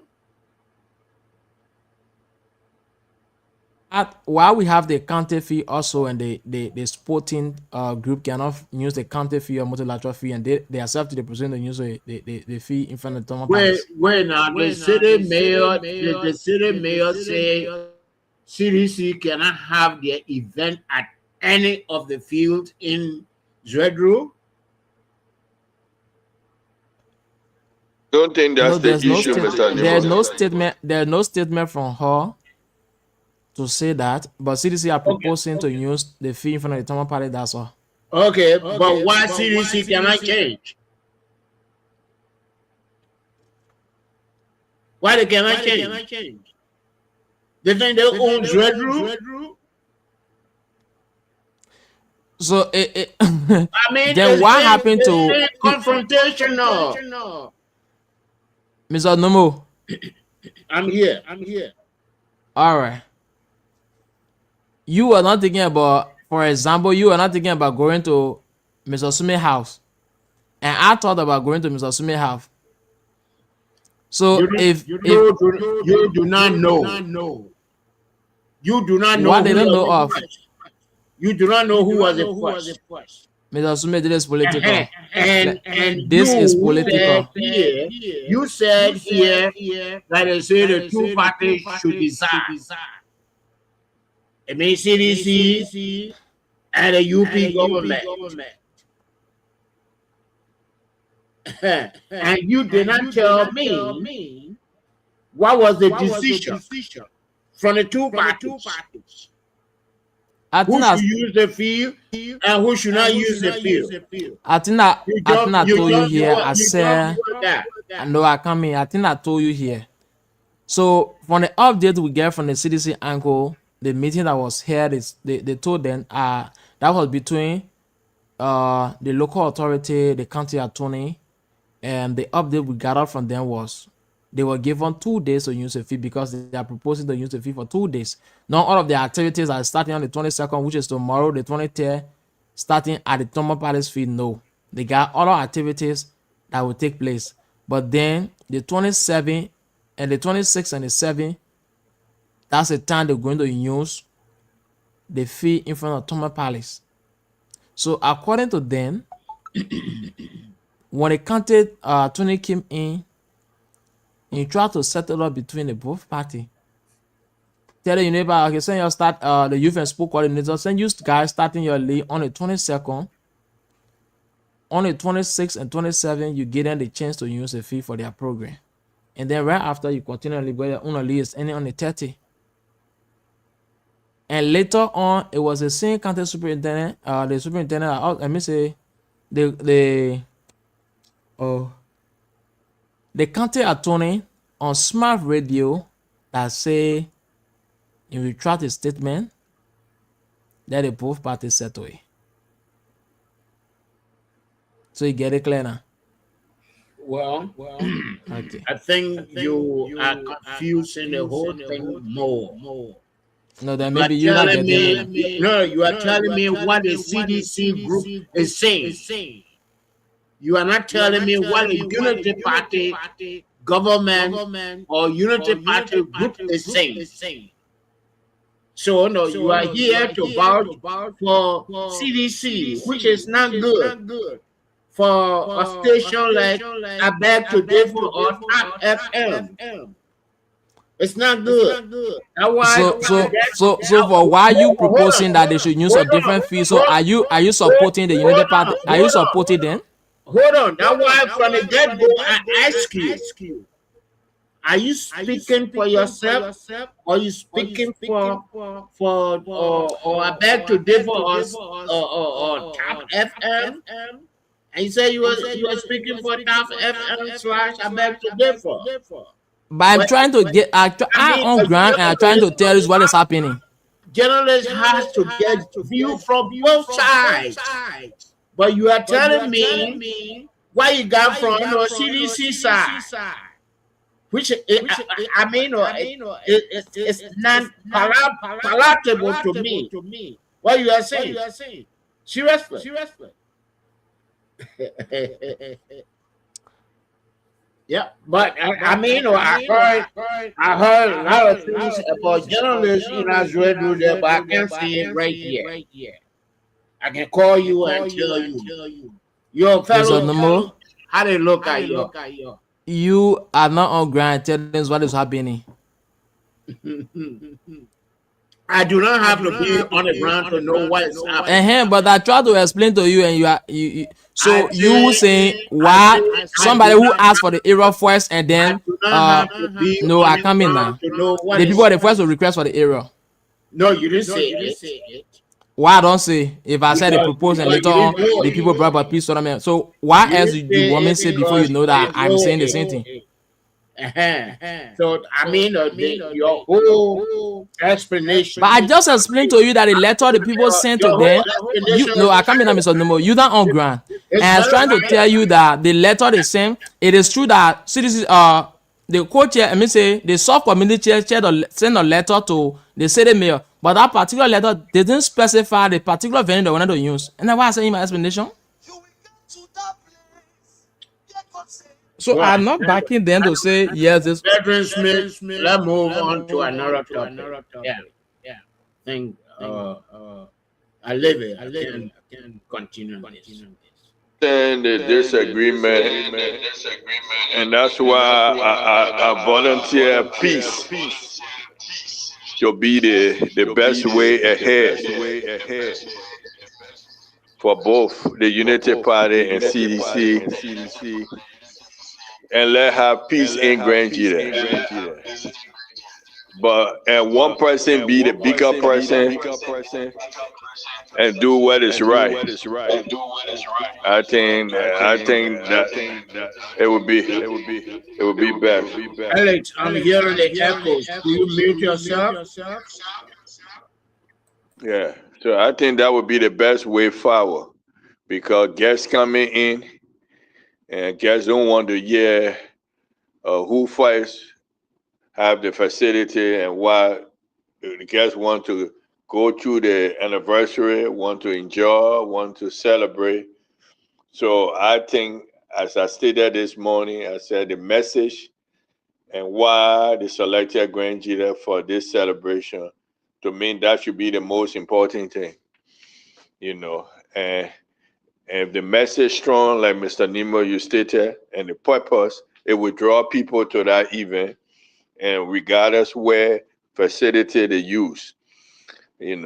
For me, that would be my way forward, because the guests in town, and that's where I would suggest. But I think for them, they're saying they clean up a spot, and because they cleaned out that spot, they want it to be held there. But there are other spots, if you go. Now, if the administration were refusing no activity in Grand Jita, then I would be the first to put a red flag. That means they want you to have no activity in Grand Jita. But if it's just for the facility, then I would say, play the bigger role, let the program go on. Sometimes you might have you have your right, but sometimes, let it go on and let your message prevail, the celebration take place, and be happy. So that was my advice today. I hope the way at least talk about it, that they might have listened to my voice this morning, or they might have come to agreement that it won't be held at that facility. So people of Grand Jita can rejoice. There will be peace. There will be no problem. Everything will go fine, and the celebration will be a successful one. I think that's what we should hope for when you're having such an event. That both events will be successful. One is bringing peace through sports. The other one is celebrating the importance of the party to the people of Grand Jita. And the people of Grand Jita need to appreciate what the party have meant for them. And the only thing to do that is the program that you put to bring it together. And they all will appreciate taking the time for coming. So the people of Grand Jita is the host, the guests coming, and let everybody celebrate and make the place make the event successful, because that's where you won. That's why you selected Grand Jita. So that's my message. Stay strong. So the few minutes we have, we're already after 7 minutes already. Maybe tomorrow we might talk about it, but I wanted to say maybe we'll go more detail tomorrow if I can get someone. It's been 102 days since the death of Sam Jackson's wife, and no burial. So he is demanding that the government release the body. Now, whether that would be done, I mean, how it would be done, we need a lawyer to be on the program. So we'll talk about it tomorrow. But Mr. Newmo, just of that nature, I haven't seen such a thing like this, the land of time, 102 days. What do you think? What might happen?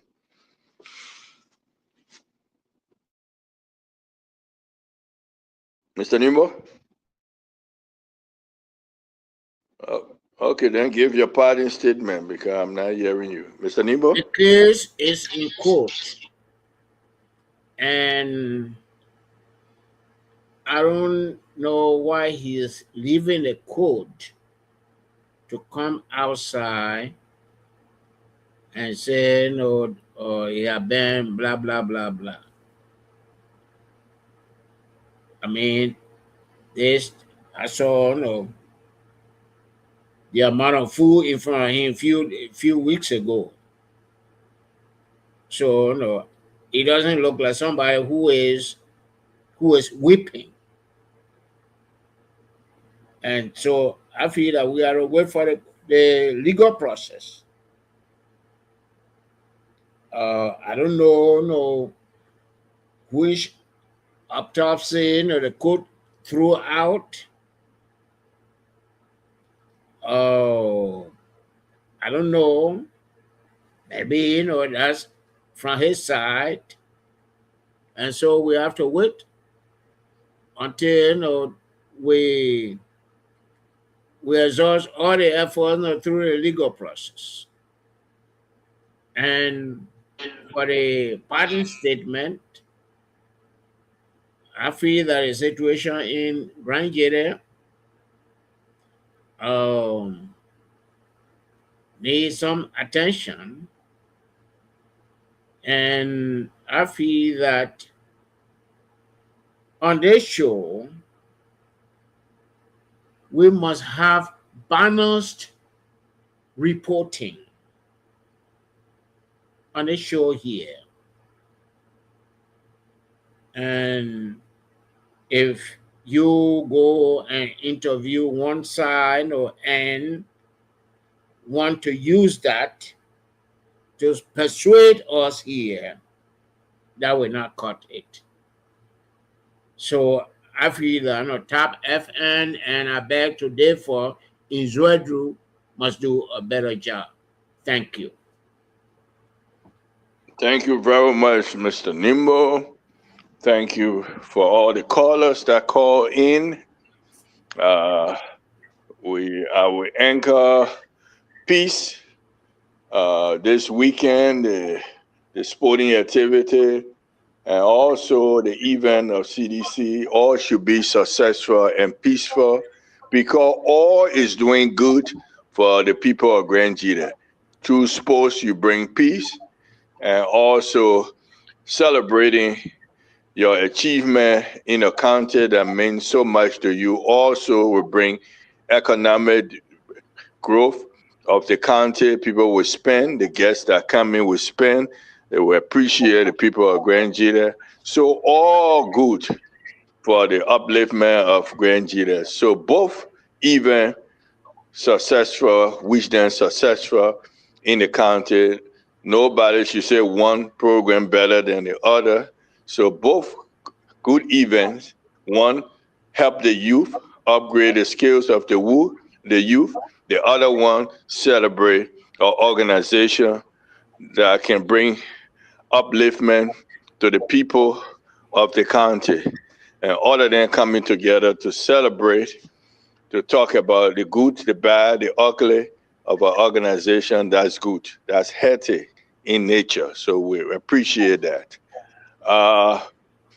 For the reparation, also there was good message that is going on in Ghana, bringing our leaders together to talk about reparation, because when you lost thousands, tens of thousands of people through enslavement, it took away a lot from Africa. So for them to gather for the lives of these people, they took a lot away from Africa, and those stolen artifacts should be brought back. So they're coming up with a conclusive document, resolution that will bring some kind of peace and harmony, in the name of those that was taken away, who died on the Atlantic Ocean, taken to the new world, build a new world. Now, reparation is a small token. Now it will solve all the problem, but it could be used. How that money will be used, that's where they are discussing in Ghana. And we wish them luck and success in that endeavor. On Wednesday, we will have one of our experts on that subject to be our guest. Mr. Akini will be our guest on Wednesday. So on that note, I conclude and send it over to Alex to make his final comment, and we'll call it a day.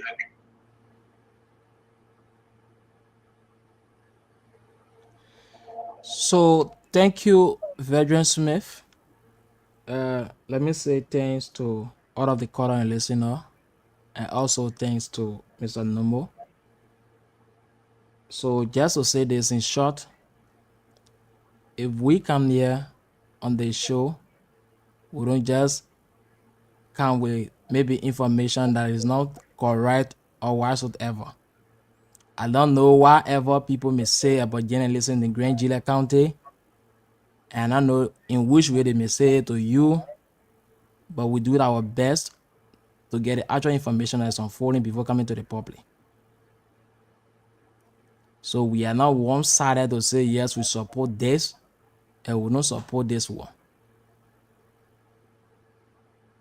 If you have people in Grand Gila, you can contact them, and they will give you the same full story I'm giving you.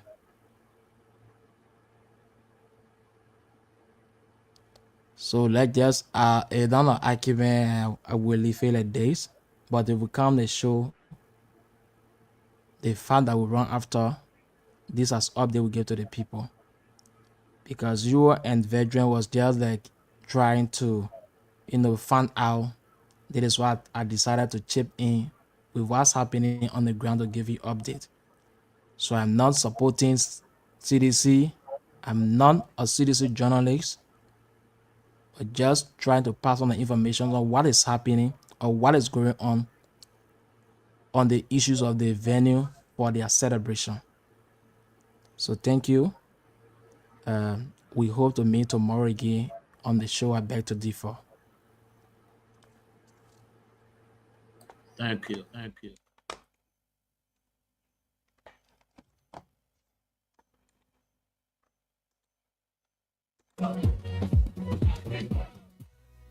PM to 12 midnight. The problem time, no sleeping business.